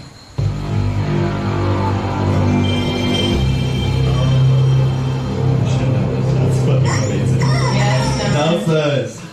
I want to say video game system, like some kind of. Which one? Oh. You have to be more localized than that. I don't know it. Chris? I don't know it. If I was going to guess, I'd say Dreamcast. No. Yes, PlayStation it is. PlayStation 1. What's the score? We're doing terrible. Nelson has 3, you have Uno. Great. That's not right. But we have 2 more, so Alright, you have time to catch up. Okay, number 6. Number 6. That's the bane of your existence.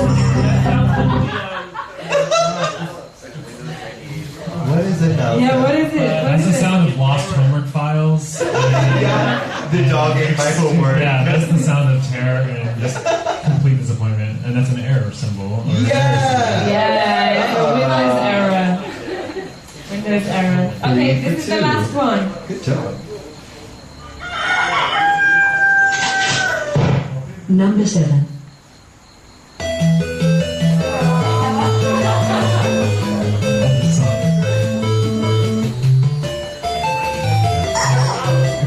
It's an arcade game.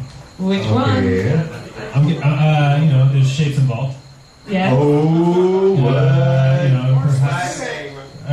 Perhaps they're something falling with gravity. Brother, okay, you know what it is. Yeah. Oh. Tetris it is. Chris, you are old. I don't know where you're picking from the past, questions from the past. So, who's the winner? It's 3-all, so I wish we had a tiebreaker, but we don't. we didn't plan for this. Can anyone emulate another soundbite perfectly with their mouth? Yeah, who could emulate a really nostalgic song like the sound of a floppy disk or something? We did have that, didn't we? We did listen to that the other day, and it was like, well, there's that.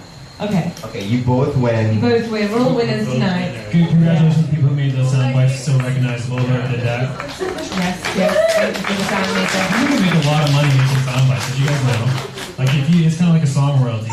If you're the guy who made the Windows thing, you're set for life.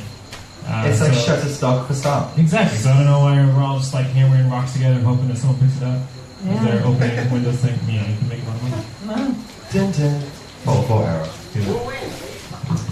It's a tie. It's a tie. No winner. We're all winners. Okay. So, right. We are going to go into a discussion about social media now. And before we do so, we have 2 Chicken Bite pre-interviews, which I feel like speak for themselves. So let's just play them with no explanation. My name is Francesco. I'm 27. I'm from Italy. I think that people see me as a bit of an outsider. Always keep on telling how do you know about things and how do you, find new people and everything and get in touch with people. But I just know that I don't miss anything in that sense. Maybe people like me the most because I don't have Facebook. My name is Scott. I'm 40 years old, but I have a vigorous cleansing and moisturising routine, so I've got easily passed for 39 3/4. If Facebook disappeared tomorrow, I think I'd be okay with that. I think the world would be a very different place, but something else would just replace it. It's not like everyone will just go out and start having fun. I think they just use something else instead. Instagram, Snapchat, whatever the kids are using these days. Bye. Both of those lovely men are in already. They are. Thank you, Francesca and Scott. So, what do you guys think? So the first one, Francesco talked about the fact that he doesn't have Facebook. That I feel is a rarity for people, particularly in our generation, particularly in this day and age. But I mean, he seemed pretty happy with that. Pretty confident in the fact that that's the way he lives his life. I think we have to be objective about how we use any technology tool that we use, including social media, as a very dangerous tool. I mean, I would view social media the same as any dangerous tool that you have in your house, like a butcher's knife or whatever, or something that could do harm. Treat it the same. I didn't have Facebook for a long time back in the States because it was not a necessity. It was more of just you could get the same benefits from other social media in terms of human connection, and it wasn't a necessity to live my life, and so it was fine. Out here, I had to re-upgrade it because it is very much a way of how to live your life day to day, and you do severely inconvenience your life if you don't have Facebook out here. And with much regret, I did reinstall it or reactivate it or whatever it was. I think it's important I think it's more and more important for us to start thinking about the people who lead the software that we use every day. I specifically deleted Facebook in opposition to Mark Zuckerberg, and I feel like he's leading the software in a way that does not focus on the humans. There's this philosophy. Mark Zuckerberg? He's a human? No, he's a very intelligent person, but he is. There's this philosophy called human-centered design, and that's making sure that the tools that you're designing are always focused on the human and making sure that their lives are made better and not worse. And that is generally in fierce contrast to a philosophy that is looking purely for monetary gain, which I believe Mark Zuckerberg falls in that camp. And so we see that difference play out minorly in, and I'm not saying that Instagram CEOs are the best, but the Instagram CEOs made decisions with their platform that Mark Zuckerberg took opposition. And the simple example of that is on Instagram, it's very hard for you to reshare something. You can't rapidly just see an opinion and tag onto it and reshare it. You have to make it your own. You got to post your own picture. You got to go through some effort, and therefore you're associating your identity with that opinion, which makes it stops a lot of the share of information, which is a problem that we see on Facebook. However, if people are doing more sharing and people are using your platform more, then you get more ad dollars, and therefore, be it Facebook has a share button, and they're okay with how it's being disseminated because more people are using it at service every single day. But simple decisions like that dictate how these tools are being developed, and whether or not the average user knows or not. It does fall on the leader's responsibility, and also the consumer's responsibility to look at that leader and analyze whether or not they want to be supportive of that product. Which is why I deleted Facebook, because you don't want to support people like that. You want to support people that are building good products. Like that first little clip said, there's always going to be another social media network. We have a yearning to connect with each other as human beings, and these tools allow us to find other people like us in small communities and better ourselves. And I don't think that yearning will ever go away. Become back up MySpace. Yeah, I know. Justin Timberlake's got MySpace. He seems pretty cool. So maybe that'll come back. But you can delete Facebook, especially in the States, but it's maybe a little bit difficult here. But if I was in a place where I did not need to network at all, and I didn't need to talk with anybody in the local expat scene ever and really connect with that part of it, I certainly would still have Facebook deleted, because it is more detrimental than good in general these days. And there are other tools we can use to get the benefits without so much of that.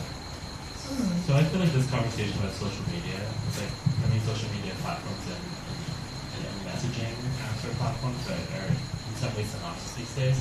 It's easy to have that messaging, access to Facebook, even Instagram. I've used it more since I've been working abroad. Just because when you're meeting someone, it's very likely, one of you may not have Instagram, LinkedIn, kind of bring that up in the middle of a casual conversation. So Facebook is really this way to connect in quotation marks. And I feel like I've been using it more out here because it's a way to kind of send proof of life to people, whether that's kind of liking few messages to show people, yes, I'm still alive, or maybe even posting something myself. It's interesting that you bring up, Chris, the idea of Instagram, because pretty much when people encourage me to go on Instagram, it's been like, okay, well, Instagram is what Facebook was supposed to be. And now that the founders of Instagram have left, and Instagram is owned by Facebook, and so is WhatsApp, this idea, I keep going into this idea of like, how can you opt in, but also how can you opt out? Because even if you make a conscious choice to avoid Facebook, you can't opt out of it anymore. It's like at some point, like with Facebook, Instagram, and WhatsApp, if you're using any of those, you are engaging with Facebook in some way. And even if you're just using WhatsApp, it's still benefits in a way. And there is not a clear way to opt out without some loss of connection. Right. And okay, so a question that I have, going back to what you said, right, Chris, about like, having a butcher's knife and equating that to a tool that can cause, harm and injury or whatever. I mean, a butcher's knife doesn't come with like a 60-page like terms and conditions. I'm trying to avoid report, political right? issue of guns, but guns would be a better example. Okay. Like if you had an M60 in your closet. Okay, America, come through. And that's someone. That's not the point. That's not the point. But it's butcher's knife is definitely not nearly as dangerous as the misuse of social media. But other weapons can be, and they do come with manuals. But do you feel like even a gun? I feel like the social and the social culture and understanding around guns is that yes, they are dangerous and they pose a threat to human life. Do you think that people have that understanding about like technology and social media, like that this could harm lives and it could be very detrimental to certain groups of people? I think gratefully that climate is changing. We're seeing real people die, especially in the West, from the result of social media, especially as things rage. In a lot of places in Southeast Asia are also experiencing real loss of life because of social media. And that subject was brought up by Congress and the EU when they were drilling Mark Zuckerberg about his privacy issues most recently. So the climate is changing. I think we're recognizing that it is a dangerous tool. And we're talking about that, which is good. And there are, we were talking the other day about how there are now therapists for social media addiction. That's a real thing now. Do you think the problem is social media, or is the problem us? Like, is the problem like, again, back to what we were talking about with technology, like, is it our mentality towards it, It's or a is it reflection the of actual us. Yeah, that's right. We were talking about it the other night. It's anytime you misuse a tool, it's a reflection of the person that's actually doing that misuse, right? There are plenty of people that use butcher's knives correctly, and plenty of people that don't. And if they don't, then it's a reflection of that person. But I feel like that still takes the onus off of the people in power. And in this conversation, people in power are the Mark Zuckerbergs of the equation, right? I mean, like, they still have a social responsibility to the users, where like they don't necessarily feel that. And nobody's feeling pressure. I feel like it's our personal responsibility to support the ones that do care about us. Volkswagen back in the day was the one that patented the 3-point seatbelt. So before then, we were driving around cars with just one belt, and we were getting sliced in half sometimes. It was okay, but it wasn't the best. And they invented the 3-point seatbelt, which brought it over your shoulder, and has been attributed to be one of the most life-saving inventions in the vehicle history. But they chose not to actually patent it and release it for free for every other car manufacturer to use, because their owners understood that at a certain point they had a responsibility to the humans that they were serving. And they knew that it would save more lives to release that. And it was highly lucrative for them to keep that patent. And it would have been to this day. But they released that. And in that way, I think it falls on the consumer to look at what your company is doing and be educated on it and choosing who you support. And if we feel trapped and say like, all my friends buy Volkswagen or whatever, luckily in the car industry we have more competition. We have these more companies rising up and competing, so we have more options. But I think in the end it falls on, they have a responsibility to us. That is absolutely true. And I think any human has a responsibility to another human being to not be a shithead to them. But we have a responsibility to observe them and make sure that they're doing the right things. And if they're not, don't support them with your wallet. and don't use that platform and choose to contribute to their demise, which is non-use. But that's what I mean about social media addiction. At some point, an addiction becomes not a choice any longer. Yeah. Well, I mean, I think that goes into what the intention of these platforms, were or are, and what the outcomes are. Continuing with the gun example, with a gun, there's a very clear outcome, right? You either buy the gun or you don't. You either acquired it legally or illegally. You either shoot it or you don't, right? And it either hits someone or it doesn't. With I guess we'll just keep using Facebook because it's the dominant social media platform by far. But I remember a few years ago, and this was after Facebook went public, Mark Zuckerberg, he occasionally has his town halls, and he was doing a town hall in Colombia, and he really kind of pinpointed what the point of Facebook was, which was that it's meant to keep in touch with people who you wouldn't normally keep in touch with. And I remember reading that and feeling a little frustrated because that was not the myth or the branding of Facebook. And that is not what made it public. It wasn't, this is to keep in touch with people who you wouldn't otherwise keep in touch with. It was, this is the way that you build a community. And this is how you make friends. This is how you make deep and lasting relationships. And even the way that it started as being marketed where, it was initially, only accessible to college students, and that was meant to create a sense of, a sense of exclusivity that people, that people very specific ethos. Absolutely, right? And not just like college students globally, right? Like college students in the U.S. And so when you look at the issues that Facebook is having today, not just in the U.S., but you look at its role with the political issues in Myanmar. You look at how deeply it's penetrated in countries like the Philippines, where now it's exceeding 97% penetration. When I was in Myanmar, where people confuse Facebook with the internet, because when they go to get their phone from the shop, they don't have an email address, but the owner of the shop is downloading Facebook using some email address. It's here it is. And so if Facebook is the internet for you, or Facebook is this resource that you rely on, you don't know what you don't know about issues about what they do with your data, or how to unactivate your account, or how to download all your information. Mm-hmm. And even if you are informed about that, well, you do wonder, even if you choose to leave after you set up an account, it's well, can you ever really leave? Right, it's not being you. Can you remove the information, or is there a copy somewhere? And considering how, what it's taken for Facebook to just now start being, I can't even say forthcoming, but responsive. They're not even somewhat responsive to what people are saying, and it took an election, and it took crisis in another country, and it's taken the investigations in Australia, because the Australian government years ago found that there were adjustments in the algorithm where teenagers, Facebook was conducting some kind of testing or doing something where the teenagers' moods were being affected by the usage of the platform, and that was something that was concerning.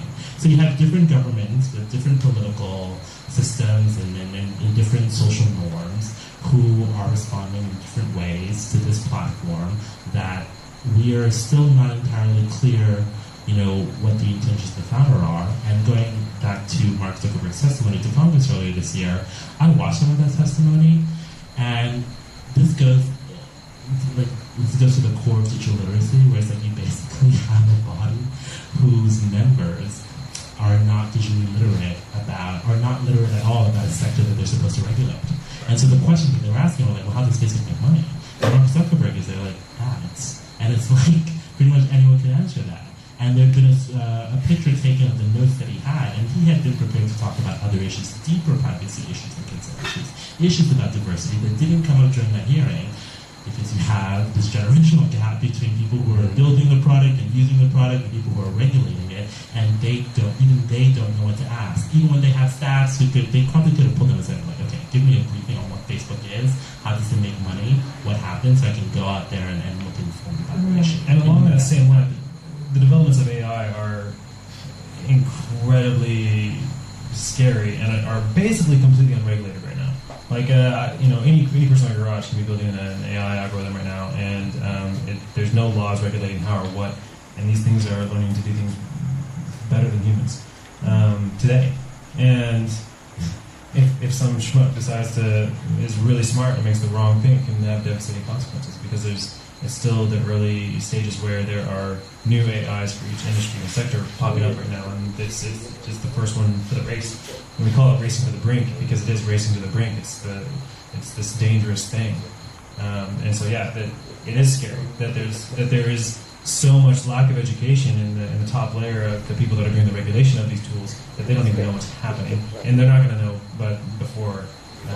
And it already has, but in a long way, what the dangers of what could have happened already have happened, and so it's going to be interesting to see as our future progresses if we can maybe get some literacy in those regulating bodies. Yeah. I want to go back to something that you said about Facebook being the internet, which I feel like maybe other people disagree with this, but in my experience, this is very much a thing in Cambodia. In Cambodia, this is very much, Facebook is becoming more obsolete in other countries. In Cambodia, Facebook is huge, much bigger than Instagram or anything else. Facebook is the thing, as it was for us however many years ago. And Facebook is becoming their source of everything, including news, including everything. So people are becoming reliant on Facebook to be something that it's perhaps not. What do you think about that? From your experiences working in Cambodia, maybe? I mean, look, just a few weeks ago I saw on Facebook, I guess now there's a section where you can post jobs, like if you have your own page as a business, and I would have never imagined all the years of using Facebook that there would be a job listing on Facebook and you would apply for it, and that would be considered a credible way to get a job, considering all these years that we spent in the US, at least thinking, well, like, it's like your real self is on Facebook and your like professional self is on LinkedIn, and some synthesis of the two is on Twitter, and Instagram is the photos. So it's like, when I did an event in Phnom Penh a few weeks ago, I was kind of taken aback. Like, we set up a Facebook page for it, and I was taken aback by how much it was being shared. It's like, people are paying, and I was like, what is going on? Yeah. I didn't have time to actually market the event, and that's overwhelming. Even for me, just kind of observing them. And so for someone, I think to some extent, with emerging markets, we talk about mobile first economies, and that's really interesting. People just are creating these devices and these platforms, and now people are getting engaged, but there hasn't. It makes me wonder maybe when there was some value to, like, for a few years of my life, having grown up with some more rudimentary technology, because I at least maybe developed a little bit still sort of like how to read the manual before you could download the PDF, or how to call customer support before you could email them, or how to, even if you don't know how to kind of figure it out. And it's like, if there's someone using Facebook Cambodia as an issue, whether that's harassment, stalking, false information, who do you contact? I mean, they just now, a few months ago, Facebook actually hired someone to do a public policy in Southeast Asia, but that person's based in Singapore. Obviously, economic and social norms and whatnot in Singapore are very different than they are in Myanmar. And it's not even just in this part of the world. Like, this is a problem everywhere. Yeah. Also, I feel like Facebook, they know what they're doing. Like, they know when there are regions or countries that believe Facebook is the internet. Like, they know the power of their influence, and they are not necessarily taking steps to rectify. No, they certainly do. It was calculated, and I think when we have to ask the question of why do people consider the internet Facebook, we have to consider, like, why do they do that? How did that happen? Why does Facebook have such a commanding lead here in Cambodia? And it's because Facebook offered a free data plan. So if you use the Facebook platform, you connect with Facebook satellites and get free internet. And before then, they didn't have internet. So obviously, this internet thing that could allow you to, for the first time, connect with your neighbors and read and educate and get on and share your pictures and talk to your grandma, do whatever we do on the internet, was suddenly available, but only through the Facebook platform. And that was calculated by them to capture markets and sweeping efficiency, and we see that in these emerging markets. And that's why they're there. But really, the symptom of them considering Facebook the internet is because it literally is the internet. That's how they get the internet, especially in remote regions. And so the problem is that there is no competition. There's no ability for them to otherwise get that service and that convenience. And the solution to that is to simply build more infrastructure, give competition, allow other options, and we will see that normalize. Right. Okay, at this point, we're going to open up to the floor. So we can continue this conversation, but if anyone has a comment or a question, please raise your hand and then come up to the mic. Okay, cool. Come on up. Let's give him a round of applause, people. We have a lovely little guide here, how to poop. Please don't hit yourself in the face with the mic. Please don't eat the mic. Please speak into the top of the mic. This one? No. Oh, sorry. Okay, yeah, yours is easy. Hi, my name is Cole. I don't know.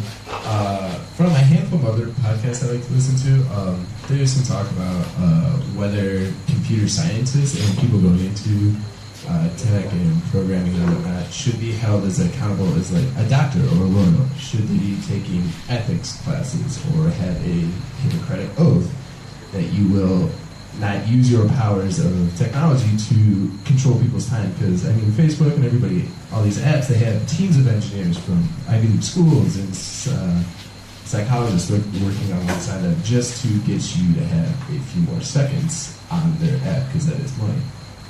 So should they be taking some type of oath, or does that take away from like the open source freedom that technology like has kind of cultivated, I guess, in its own way? Are you like hindering that in its own sense, or yeah?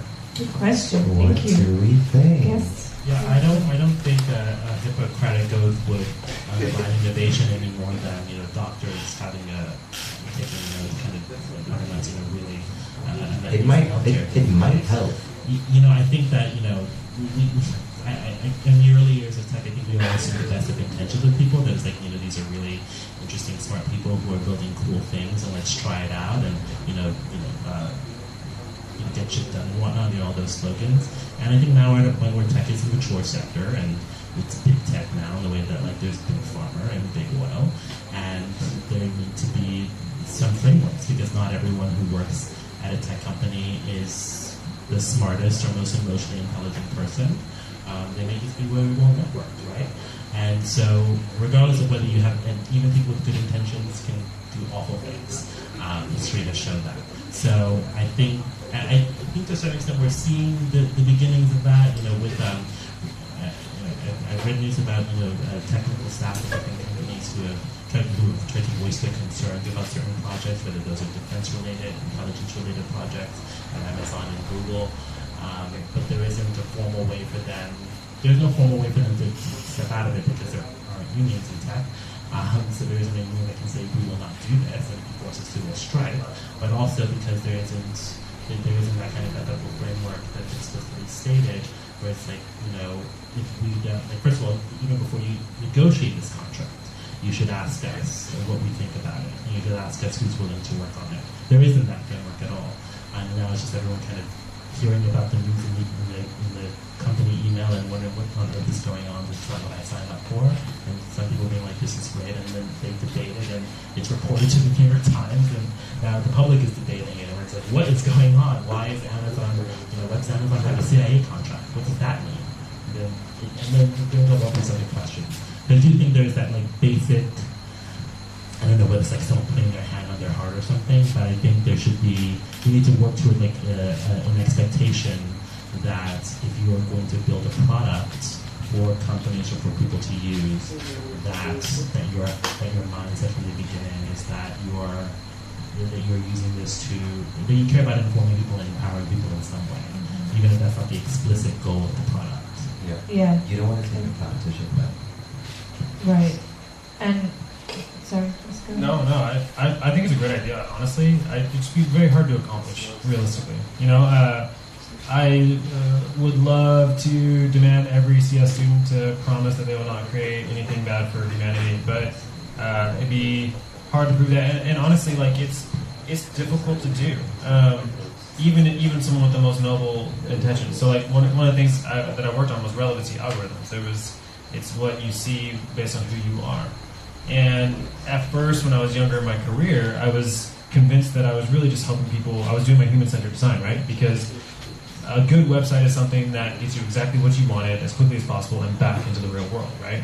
And so the less time you have to waste clicking around and finding what you want, the researching and wherever, the more time you can spend touching other human beings and touching other human beings. Being outside the real world, choosing the time that you want. But the way that reflects in a relevancy algorithm is like when you search best Mexican food near me and I search Mexican food near me, you might want a good happy hour. I might want a good pulled pork. And a good relevancy algorithm is something that delivers both, so that we both get exactly what we want when we're very vague and nondescript, and we go back into the world. However, those same algorithms are the same ones that are destroying that. When you search Border Patrol and I search Border Patrol, or we search different topics, we see different things, and then we have a problem of confirmation quick bias, where we're basically just drilling ourselves down into views we already agreed with, and we're not able to discuss realistically because we have completely different facts in front of us. All that to be said, I would love for a Hippocratic Oath to be instituted, but it would be very difficult to enforce, because if you asked me when I was originally building my algorithm, yes, I'm honoring my Hippocratic Oath, I'm doing what's good for other people. And just 3 years down the line, I was like, I'm destroying society. And so, it would be difficult to do.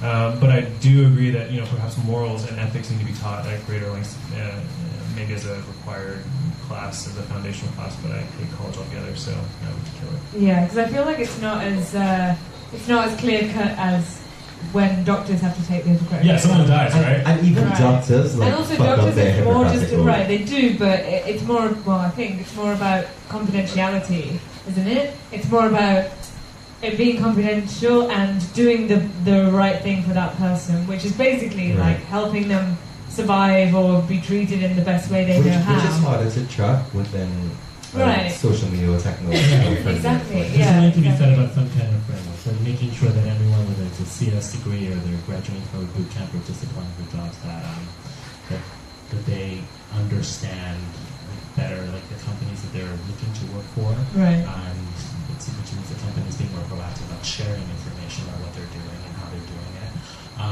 But also finding a way to swear, commit, whatever term you want to use, but be mindful at the very least of what the impact of this platform product has for real people, and not just people in your city where you live or in your social circle. Yeah. B, you have a comment / question? I have two things that I wanted to ask you guys about. The first thing, I teach in Siem and my students are between 8 and 13. So most of them have Facebook. And I am really, really concerned about their use of Facebook and have taught lessons about it with them and discussed it with them. But I definitely think that I would say a majority of Cambodian parents do not understand the dangers of social media. And I don't think there's, a Cambodian kid isn't going to really comprehend how to put privacy settings on their computer or, be looking for catfishing or anything like that, So they just blindly accept any friend request. And this is obviously, Southeast Asia has been known for a long, long time as a pedophile's playground. And I feel like a lot of times the internet and social media and things like I have a big issue with, and a lot of people I know do this, but sharing photographs of your students on your personal Facebook page. I don't do that, and I find that really odd that that's so acceptable to all the schools in town. Even very fancy, expensive private schools, they still allow you to do that, and they don't tell you that's not okay. Yeah. And that side of things really confuses me because you don't have the child's permission, and you don't have the parents' permission. And then obviously, to add on to that thought is that parents sharing their children's images, like once you upload that photograph, whether it be to Instagram or to Facebook, then that photograph is owned by Facebook. I believe that's correct.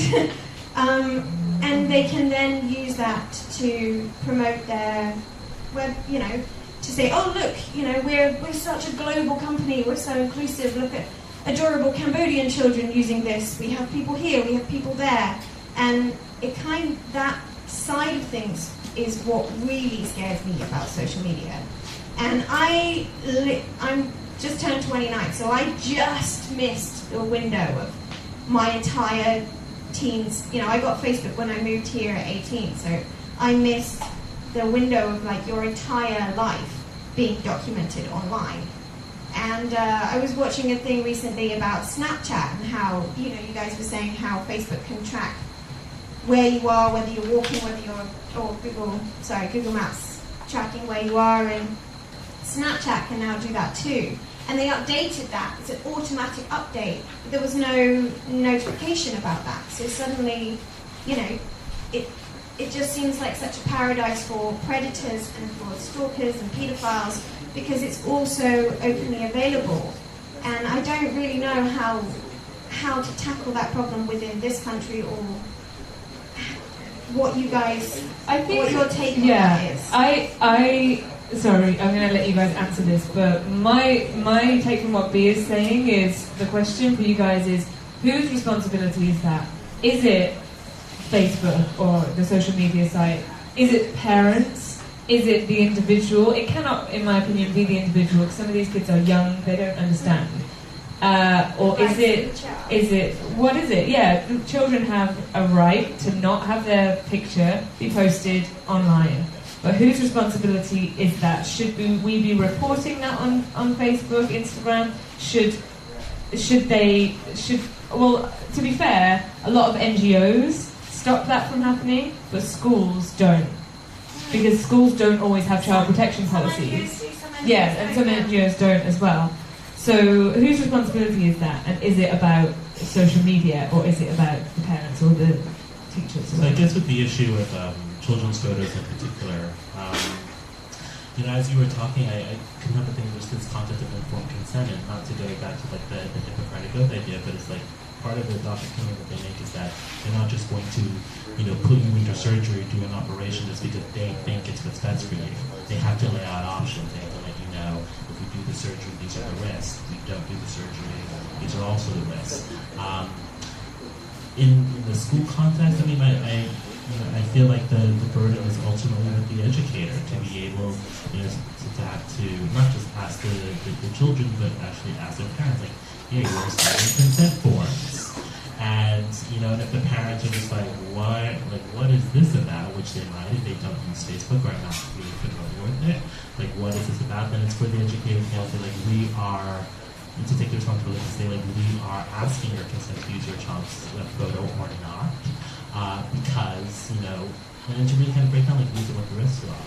It's like, this is how it benefits the school, we're raising money, it attracts, attention, we must have raised brand awareness and spread our model. On the other hand, we are posting it on platforms where members of the public have access. And I think that amount of time that it takes to educate,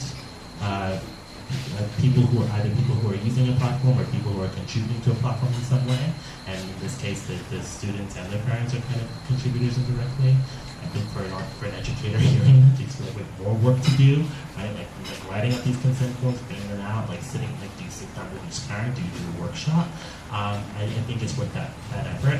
I think what would be great would be if a Facebook or Instagram could actually say, you know what, we realize there are some really special use cases with educators or people who work with children, that when you post content to this site, either on your personal page or on the school's page, you're not just posting about yourself, you're posting about your work, and your work involves other people.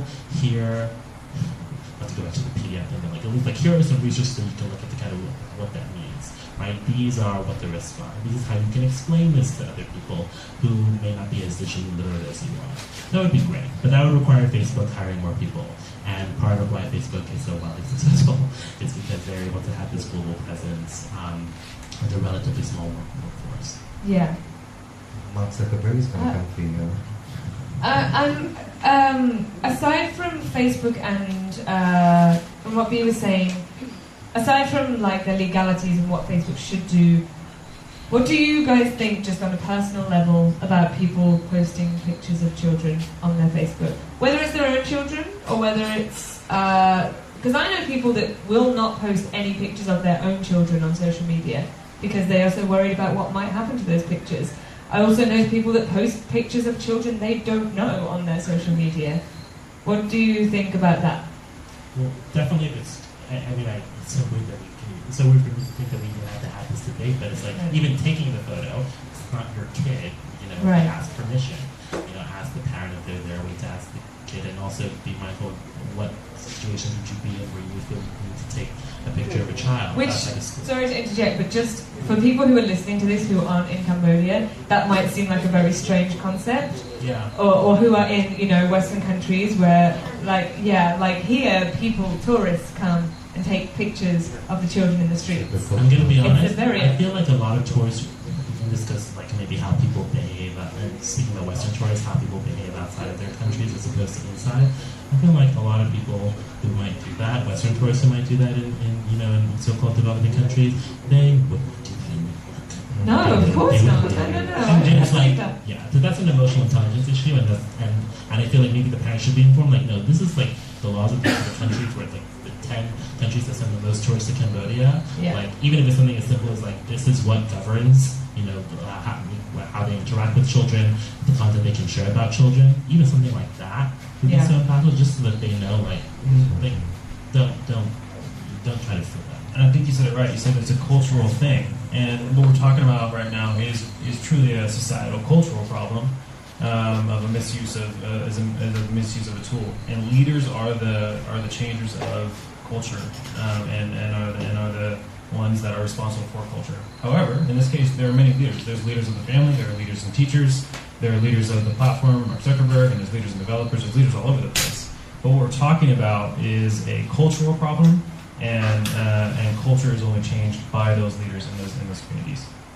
Well, do you also think that kids, like any adults, do you think that kids should have the right to agree or disagree with their images being posted online? And until they can reach like the mental capacity to understand what that is, like, should you just not post their pictures no matter what? Even if it's your kids. I think we're entering into an age where the concept of privacy is changing and it's very uncomfortable. We've been used to being able to have our secrets and our privacy, and there are cameras going up every single day of people taking pictures every single day, and there will probably come a point where we are completely covered and everywhere we go with cameras, and at that point, it's what we don't like right now is, do kids deserve a right to privacy? Maybe the United States, maybe they do, but they're going to end up on a camera at some point.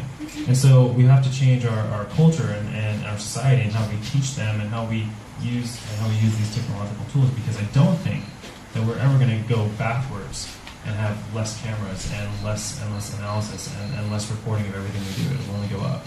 So we have to change our culture. Right. One thing that I wanted to add, if you think, was just about the concept of hashtagging specifically. Whether, if you have a private Instagram account, then your photograph of your cute kid playing in the paddling pool is great, and that's really lovely for your friends to see and your family to see, especially if you're not living near them.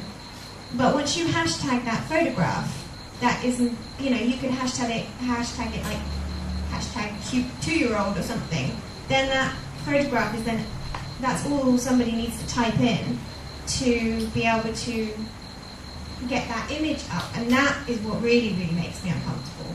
And also the concept, particularly, think of all the crazy shit I did as a teenager, and I'm so glad that any photographs of that are in somebody's shoebox under their bed in their parents' house and are not shared online anywhere. I thank Jesus every bloody day that that's the case. But that's not the case with a lot of these kids growing up now. And I don't know if anybody watched the series 13 Reasons Why, which was very questionable in certain ways. But one point that right at the beginning of the series that it brought up was taking a photograph completely out of context. And, you have that photograph. He takes a picture of the main character on his phone, and then he shares it around with his friends, and it makes her look a certain way. it was a very sweet, innocent moment. It was two young kids, you know, and they have a bit of a kiss, and it's very playful and sweet. But sharing that image around, and he just catches her in such a exposed position in that moment, but that photograph is then being taken out of context. And I'm also fascinated, I know John Oliver did a piece about this concept of the right to be forgotten, you know, about something can haunt you, do something stupid when you're 17 and it becomes viral, or you're 37 and you're trying to get a job and you've got a family to support, but that still comes back and bites you in the ass because it never goes away. The internet has infinite memory with things like that. And that concept of that makes me really uncomfortable as well. And particularly when it comes to thinking about young people who might not know the consequences of their actions at the time and how far the ramifications can go. Yeah. Thank you, B.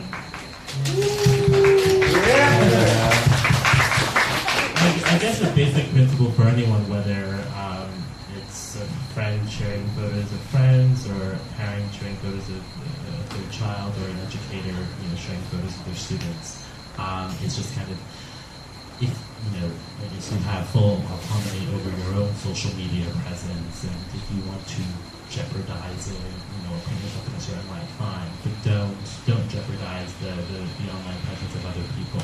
You know, thinking about the school example, I could imagine a situation where these schools are using the images of these children to raise money, and you know, maybe these children at some point are, you know, applying to university, going to the workforce, and they find themselves online as they've kind of built up their own social media presence. They see their pictures associated with the school, and then they turn out like, wait, I didn't actually have a good experience at that school. Yeah. I don't really want my image being used to.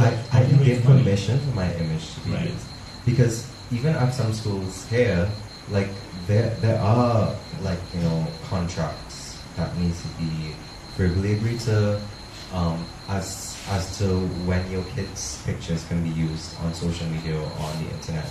But it's like, even in those circumstances, parents are the ones making decisions. They're like, yeah, sure, sign off on this. It's fine if my kids' images are used, but your kid isn't the actual one making that decision. And then who's to know how technology is about to advance? Who's to know, like, what social media is about to become? How indicative it is going to be of like reflective of our past and our lives? It already is indicative of that. So what are these kids going to think when they grow older and their images are already out there online for anyone to use? Because, I mean, Facebook is like that kind of place. And the thing with asking the parents, like, that could be actually informing them, like, these are the like, look at these pictures, which would you like to be posted, or if you don't want any to be posted. Or it could be what sounds more likely, it's like the kid is picking up the parent is picking up the kid after school, and just like, oh, we took some great photos, do you mind if we share them? And the parent's like, sure, because I trust you and you're teaching my child. It's like you don't really put thought into that sometimes. Yes. Yeah. In terms of information. I guess about the right to be forgotten, the second part, I guess the first part of this is like kind of like how many rights do you have about your presence online, and then how can you leave? You know, with the EU, you know, passing that right to be forgotten legislation, GDPR, I have seen people on Facebook, friends who are very in tech, who are kind of frustrated by that. And, you know, partially because of the substance of those regulations, but also because they're not global, but they have global impact because the EU is such a big political and economic force in the world. But I mean, I agree with the principle that if you see that you're being presented in a certain light, and that isn't consistent with, you know, the image in general you want to put forward, then you have the right to reach out to. You should be able to easily find the information, say for the owners or the administrators of the website where that is, and contact them. But I guess I'm thinking of that more as like, you know, someone in their 30s who's applying for a job, who did some crazy stuff, you know, in college, and it's just like, I'm not that person anymore. I guess the flip side of that could be someone who has committed a serious crime. You know, the worst case scenario would be like the worst abuse of that kind of right would be someone who's committed a sex crime, trying to have that erased. And I feel like with this particular regulations, like, you know, it isn't just like we can take anything off. It's just like there can be time limits, and there have to be limitations. You know, it can't just be I think that idea of the right to be forgotten, which is like, we have this principle, and for a lot of us in our 20s and 30s, we have kind of been told, be mindful of your personal brand, be mindful of what you post, because what's online lives forever. And I think that now there's some kind of counter argument that it's like, well, why does that have to be the case? Who decided that? Who decided on that principle? Well, what decided that is the fact that there is no regulation. I mean, look at like Kim Kardashian, fucking Paris Hilton. Like that is an example of how there is no regulation. And now that it's there, it cannot be deleted. And you either get on board, or you just like give up your right to any autonomy over your image, over what is said about you, over the way in which it's branded. Like you just give up your rights, which I feel is the case. I mean, those two women who I called had money, like they had influence. They were able to control the outcome of that. But the majority of us, like we cannot control that. Like that, it just happens and exists and multiplies in whatever way it wants. But I do have another question, just to move on. And this is from online. Yeah, go on. No, this is from, I'm a Twitch streamer, so you can watch me live every day, weirdly. And I sit in front of my desk every day at 10 and do UX design and stuff like that. And they're watching too, so they put a question too. So a guy named Lemmy. That's a great guy. So the question is from Lemmy Wemmy. That's a real name. Lemmy Wemmy. In terms of AI, artificial intelligence, could it be too late for us to rethink the way we use social media and interact online? So what did you answer, Chris? You know what's funny is I've seen that question hovering there forever, and I just didn't even think of an answer to it. In a lot of ways, it is AI has progressed to a point where it is almost an unstoppable train.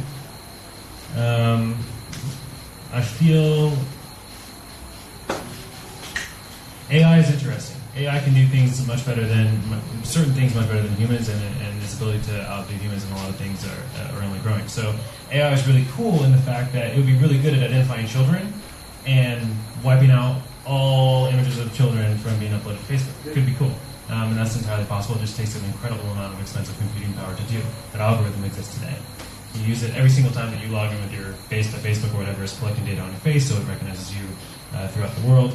And so to do facial recognition and to understand who you are as a person, it can recognize kids as well. So there is progress to be made if we build these AI tools correctly and plug them in the right way. Then it can be a really good thing, but it can also be very detrimental. I don't think it's too late to change how we use social media. I think there's enough discontent. I see delete Facebook hashtags popping up like more and more often. As we progress, there's more and more competition coming up. There's open source is basically this. Everyone gives away their code for free. We're demanding more and more transparency. We're seeing a lot of progress with like this control. And we're seeing, especially in our generation, this trust of like big organizations and religion and big governments are all dropping, and it's because we're finding out that together in these small little micro communities, thanks to tools like the internet that allow us to connect, we can make better decisions for our own little micro communities within ourselves, and we don't necessarily need these big organizations to make all the decisions for us. And I think we will continue to see that trend. I actually consider us kind of like in the Dark Ages 2.0.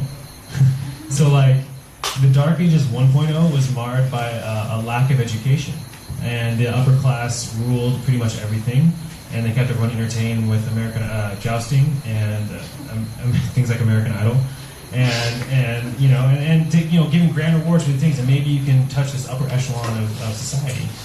But then the Gutenberg press was invented, and we saw education permeate everywhere, and we saw the lower class being able to question the upper class and being like, does it need to be this way? Because in Egypt they rule this way, and in China they rule this way, and suddenly, very quickly, thanks to that connection of the human beings and education, we saw the Dark Ages just completely go away, and we saw an introduction of the Industrial Revolution.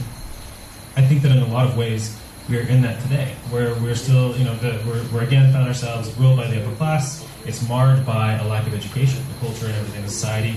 You must be a serf, you must be a pleb, that you can't escape, you're trapped in this thing, you feel bound to a society, social norms. Like, I only can use my plow, and this is the technology that I have access to, because everything else, I can't have access to books. The internet is what I would consider akin to the Gutenberg press, and as we see education and more people connecting, we're realizing that we don't need these big kingdoms and monarchies. Not to say that I'm trying to like bring down governments and whatnot, but we don't need this upper level of protection. We can rely on ourselves, and that's what happened in Dark Ages 1.0, and we see it happening now. And I think it will only continue to trend upward. So I don't think it's too late to change our behavior. And thanks to AI, I think the future's bright. Okay, there you go, Lemmy. There's your answer. Does anyone else in the audience have a question or comment of anything we've talked about? Yes? Yeah? Come on up. Come on up.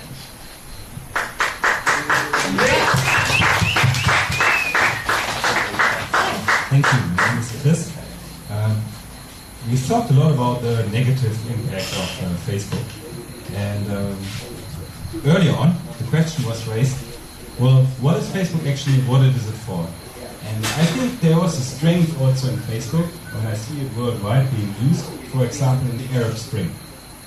It had a lot to do with community development, it had a lot to do with people finding each other and standing up for their rights. I think what will happen at a certain point is that people will understand who owns Facebook is the user. And actually, at a certain moment, there will be a community developing in Facebook that understands that Facebook is for them, and they will stand up for their rights in Facebook. And actually, it's a bit of an irony that a tool for community development has not been used yet for the right of the users about this tool. But I think it will happen, and I agree with you. I'm also an optimist about that. Thank you. Thank you. What do you guys think about that? Any response? I mean, there have definitely been positive effects for technology, and I think we discussed this earlier at the beginning about how activists or change makers could use it. It's interesting because as it progresses, when I think about something like AI or just the way that the facial recognition or identity, right? For a lot of thinking as an American, I am not concerned that if I post about too concerned that if I post about my government, that I will necessarily face some kind of legal blowback, most likely. But there are people who are actively working in countries and situations where the name that is on their social media profile is not necessarily their name, right? It could be a shared account, and I think that these platforms need to not just address issues around consent and privacy, but also need to consider these unique use cases where it is essential for someone who is using a particular account to not necessarily have to log in with their fingerprint, right? Especially if, whether it's Facebook or Google, they are making compromises with certain authorities about what kind of information can be shared with them. That they are, from Silicon Valley, mindful about what kind of information they're collecting, because if you're not collecting that information, if you choose not to do that, then there's not necessarily a conflict about sharing it. Well, is it that more and more the information that is being collected and the information that's being shared, personally, by people who accept terms and conditions, agreements, is more sensitive? Is it becoming more sensitive as the time goes on? Is it just, this is no longer just your pictures and your birthday? The thing is with terms and conditions, even if Facebook updated them tomorrow to be really blunt about what the impact of this platform is, and they even sent out a tweet on Facebook was saying everyone download this. It's most people are not going to do that. Even those people who would download it, even if it was 10 pages, still wouldn't read it.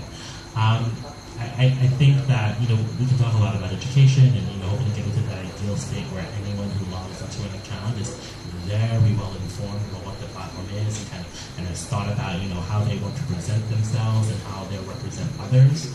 That's not the case, because when you're looking to post something, you're just trying to get online, trying to log in, post it, and move on with your day. I do think for people who are in more sensitive situations, there could be a way for a Facebook or a Google to adjust some of their expectations.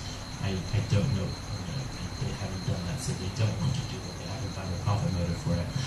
But I guess in terms of social responsibility, that would be an interesting area. Okay. Thank you. Anyone else? Any last comments or questions? Last one for the night. We finish up? No? Yes? Okay, yes. Last one for the night. Come on up. So give him a clap. Hi, so I'm Anthony, I work in IT.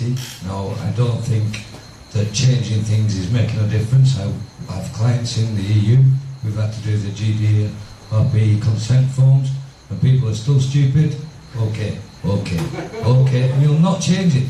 People don't want to learn. It's that simple. Yeah, I agree.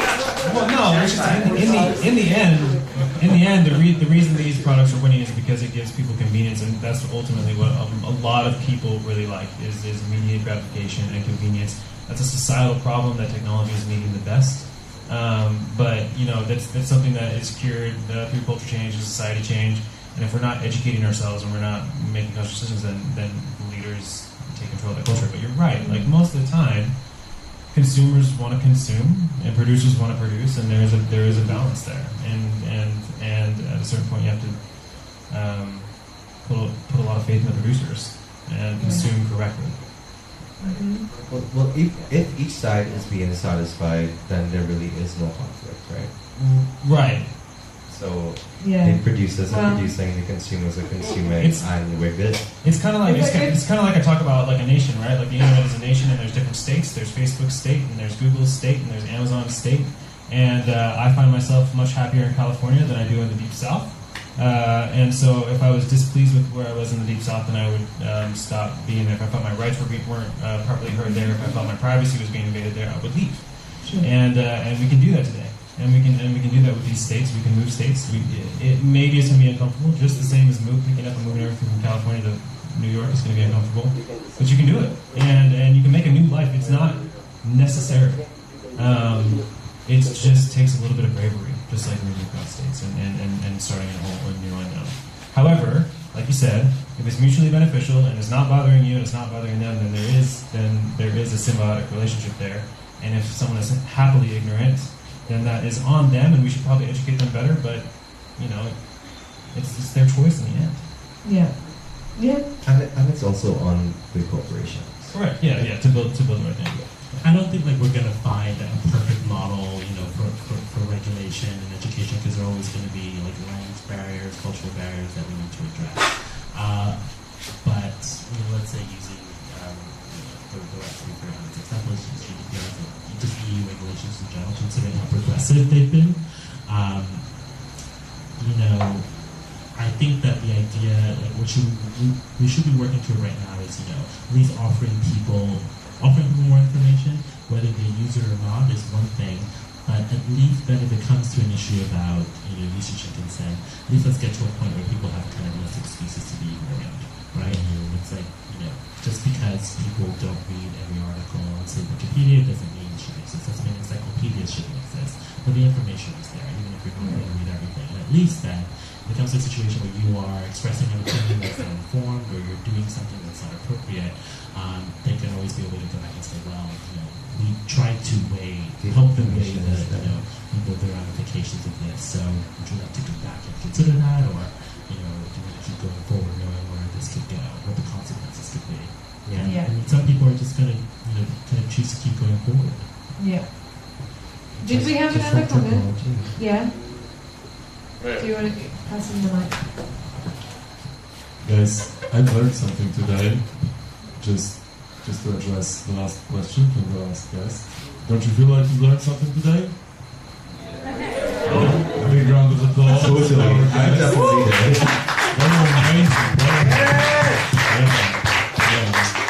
It was a pleasure to do this. Should we read a blog? Yeah, from the production. And on that note, brings us to the end of episode 10 of the Chicken Coop. Thank you everyone for joining us tonight. It was a pleasure to be here at Anchor Hub, And it was a pleasure to have you two guys, Nelson and Chris. You were great, really great. Thank you for being here. Yeah, thank you so much. Give them a clap, because they were fantastic. And before we go, Jeff from Anchor Hub would like to say a couple of words.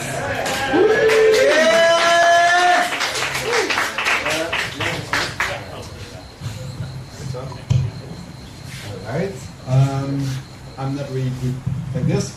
I didn't check the little. Make out with the mic. Alright. So thank you everyone for coming.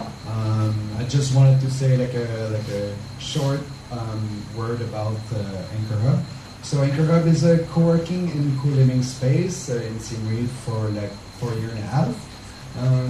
We have hosted like few events. And well, the first podcast, that's really amazing.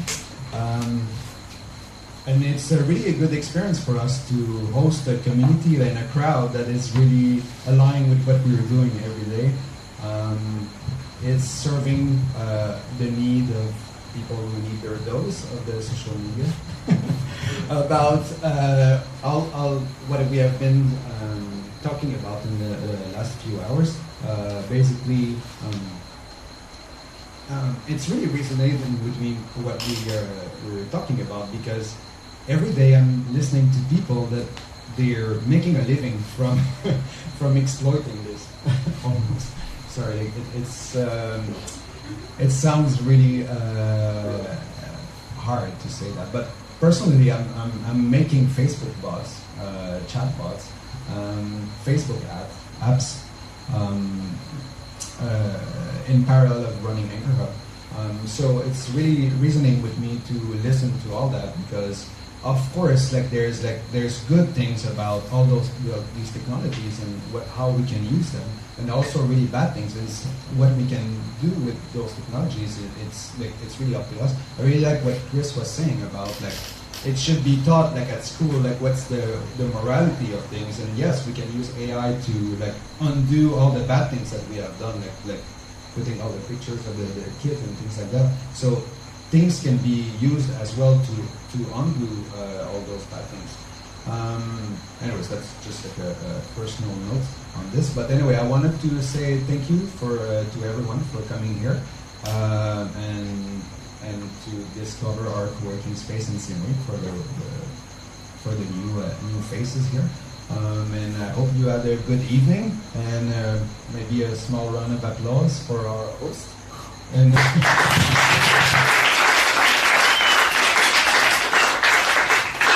Thank you so much, Jeff. Thank you for hosting us tonight. It was a pleasure to be here.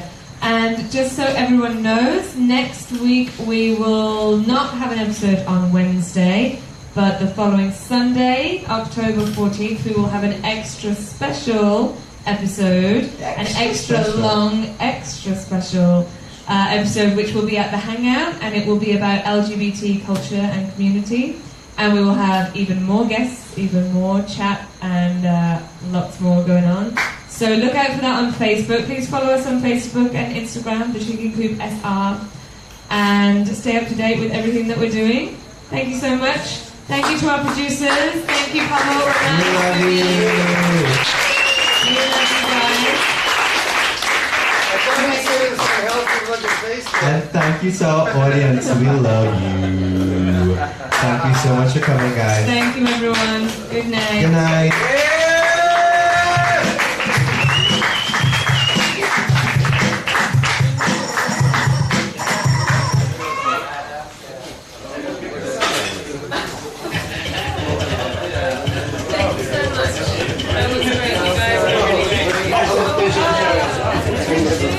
Sorry, say that one more time? I'm just going to show this.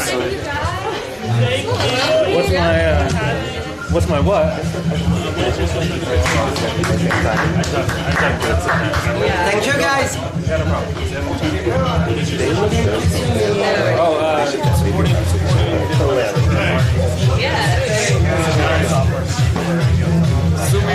Guys, see, broke them both. You made it, but I didn't keep you.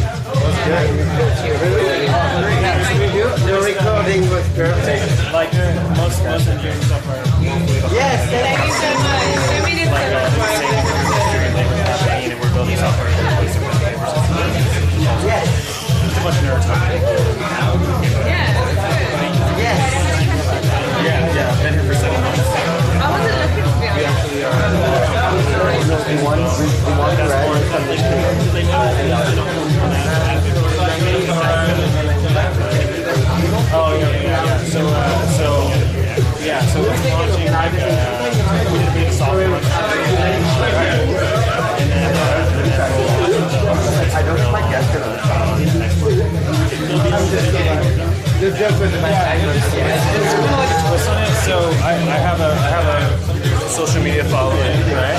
And in reality, I'm just inviting all my friends and followers to come. Yeah. And we have like all the guests.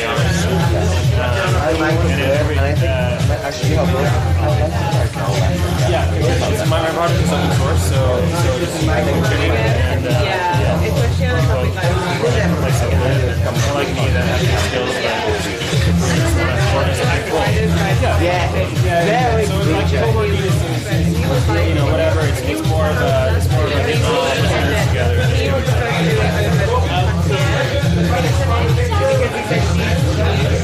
And he feels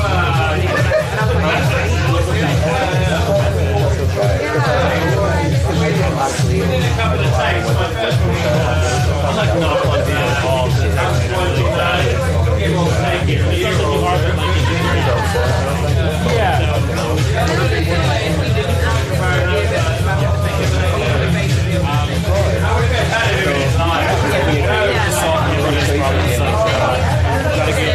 Outside dollars. Yeah, I love you. You make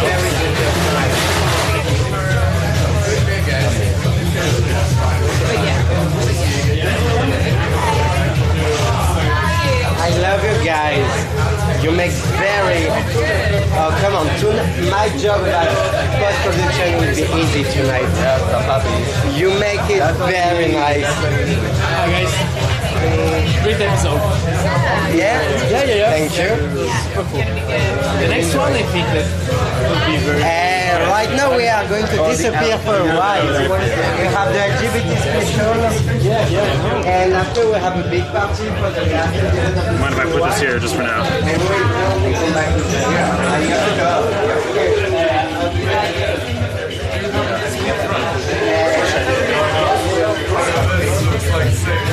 I might be able to find some Italian very, very soon because my partner, business partner is Canadian. I want to Thank you for coming. Thank you for the interview.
I'll get out of your way now.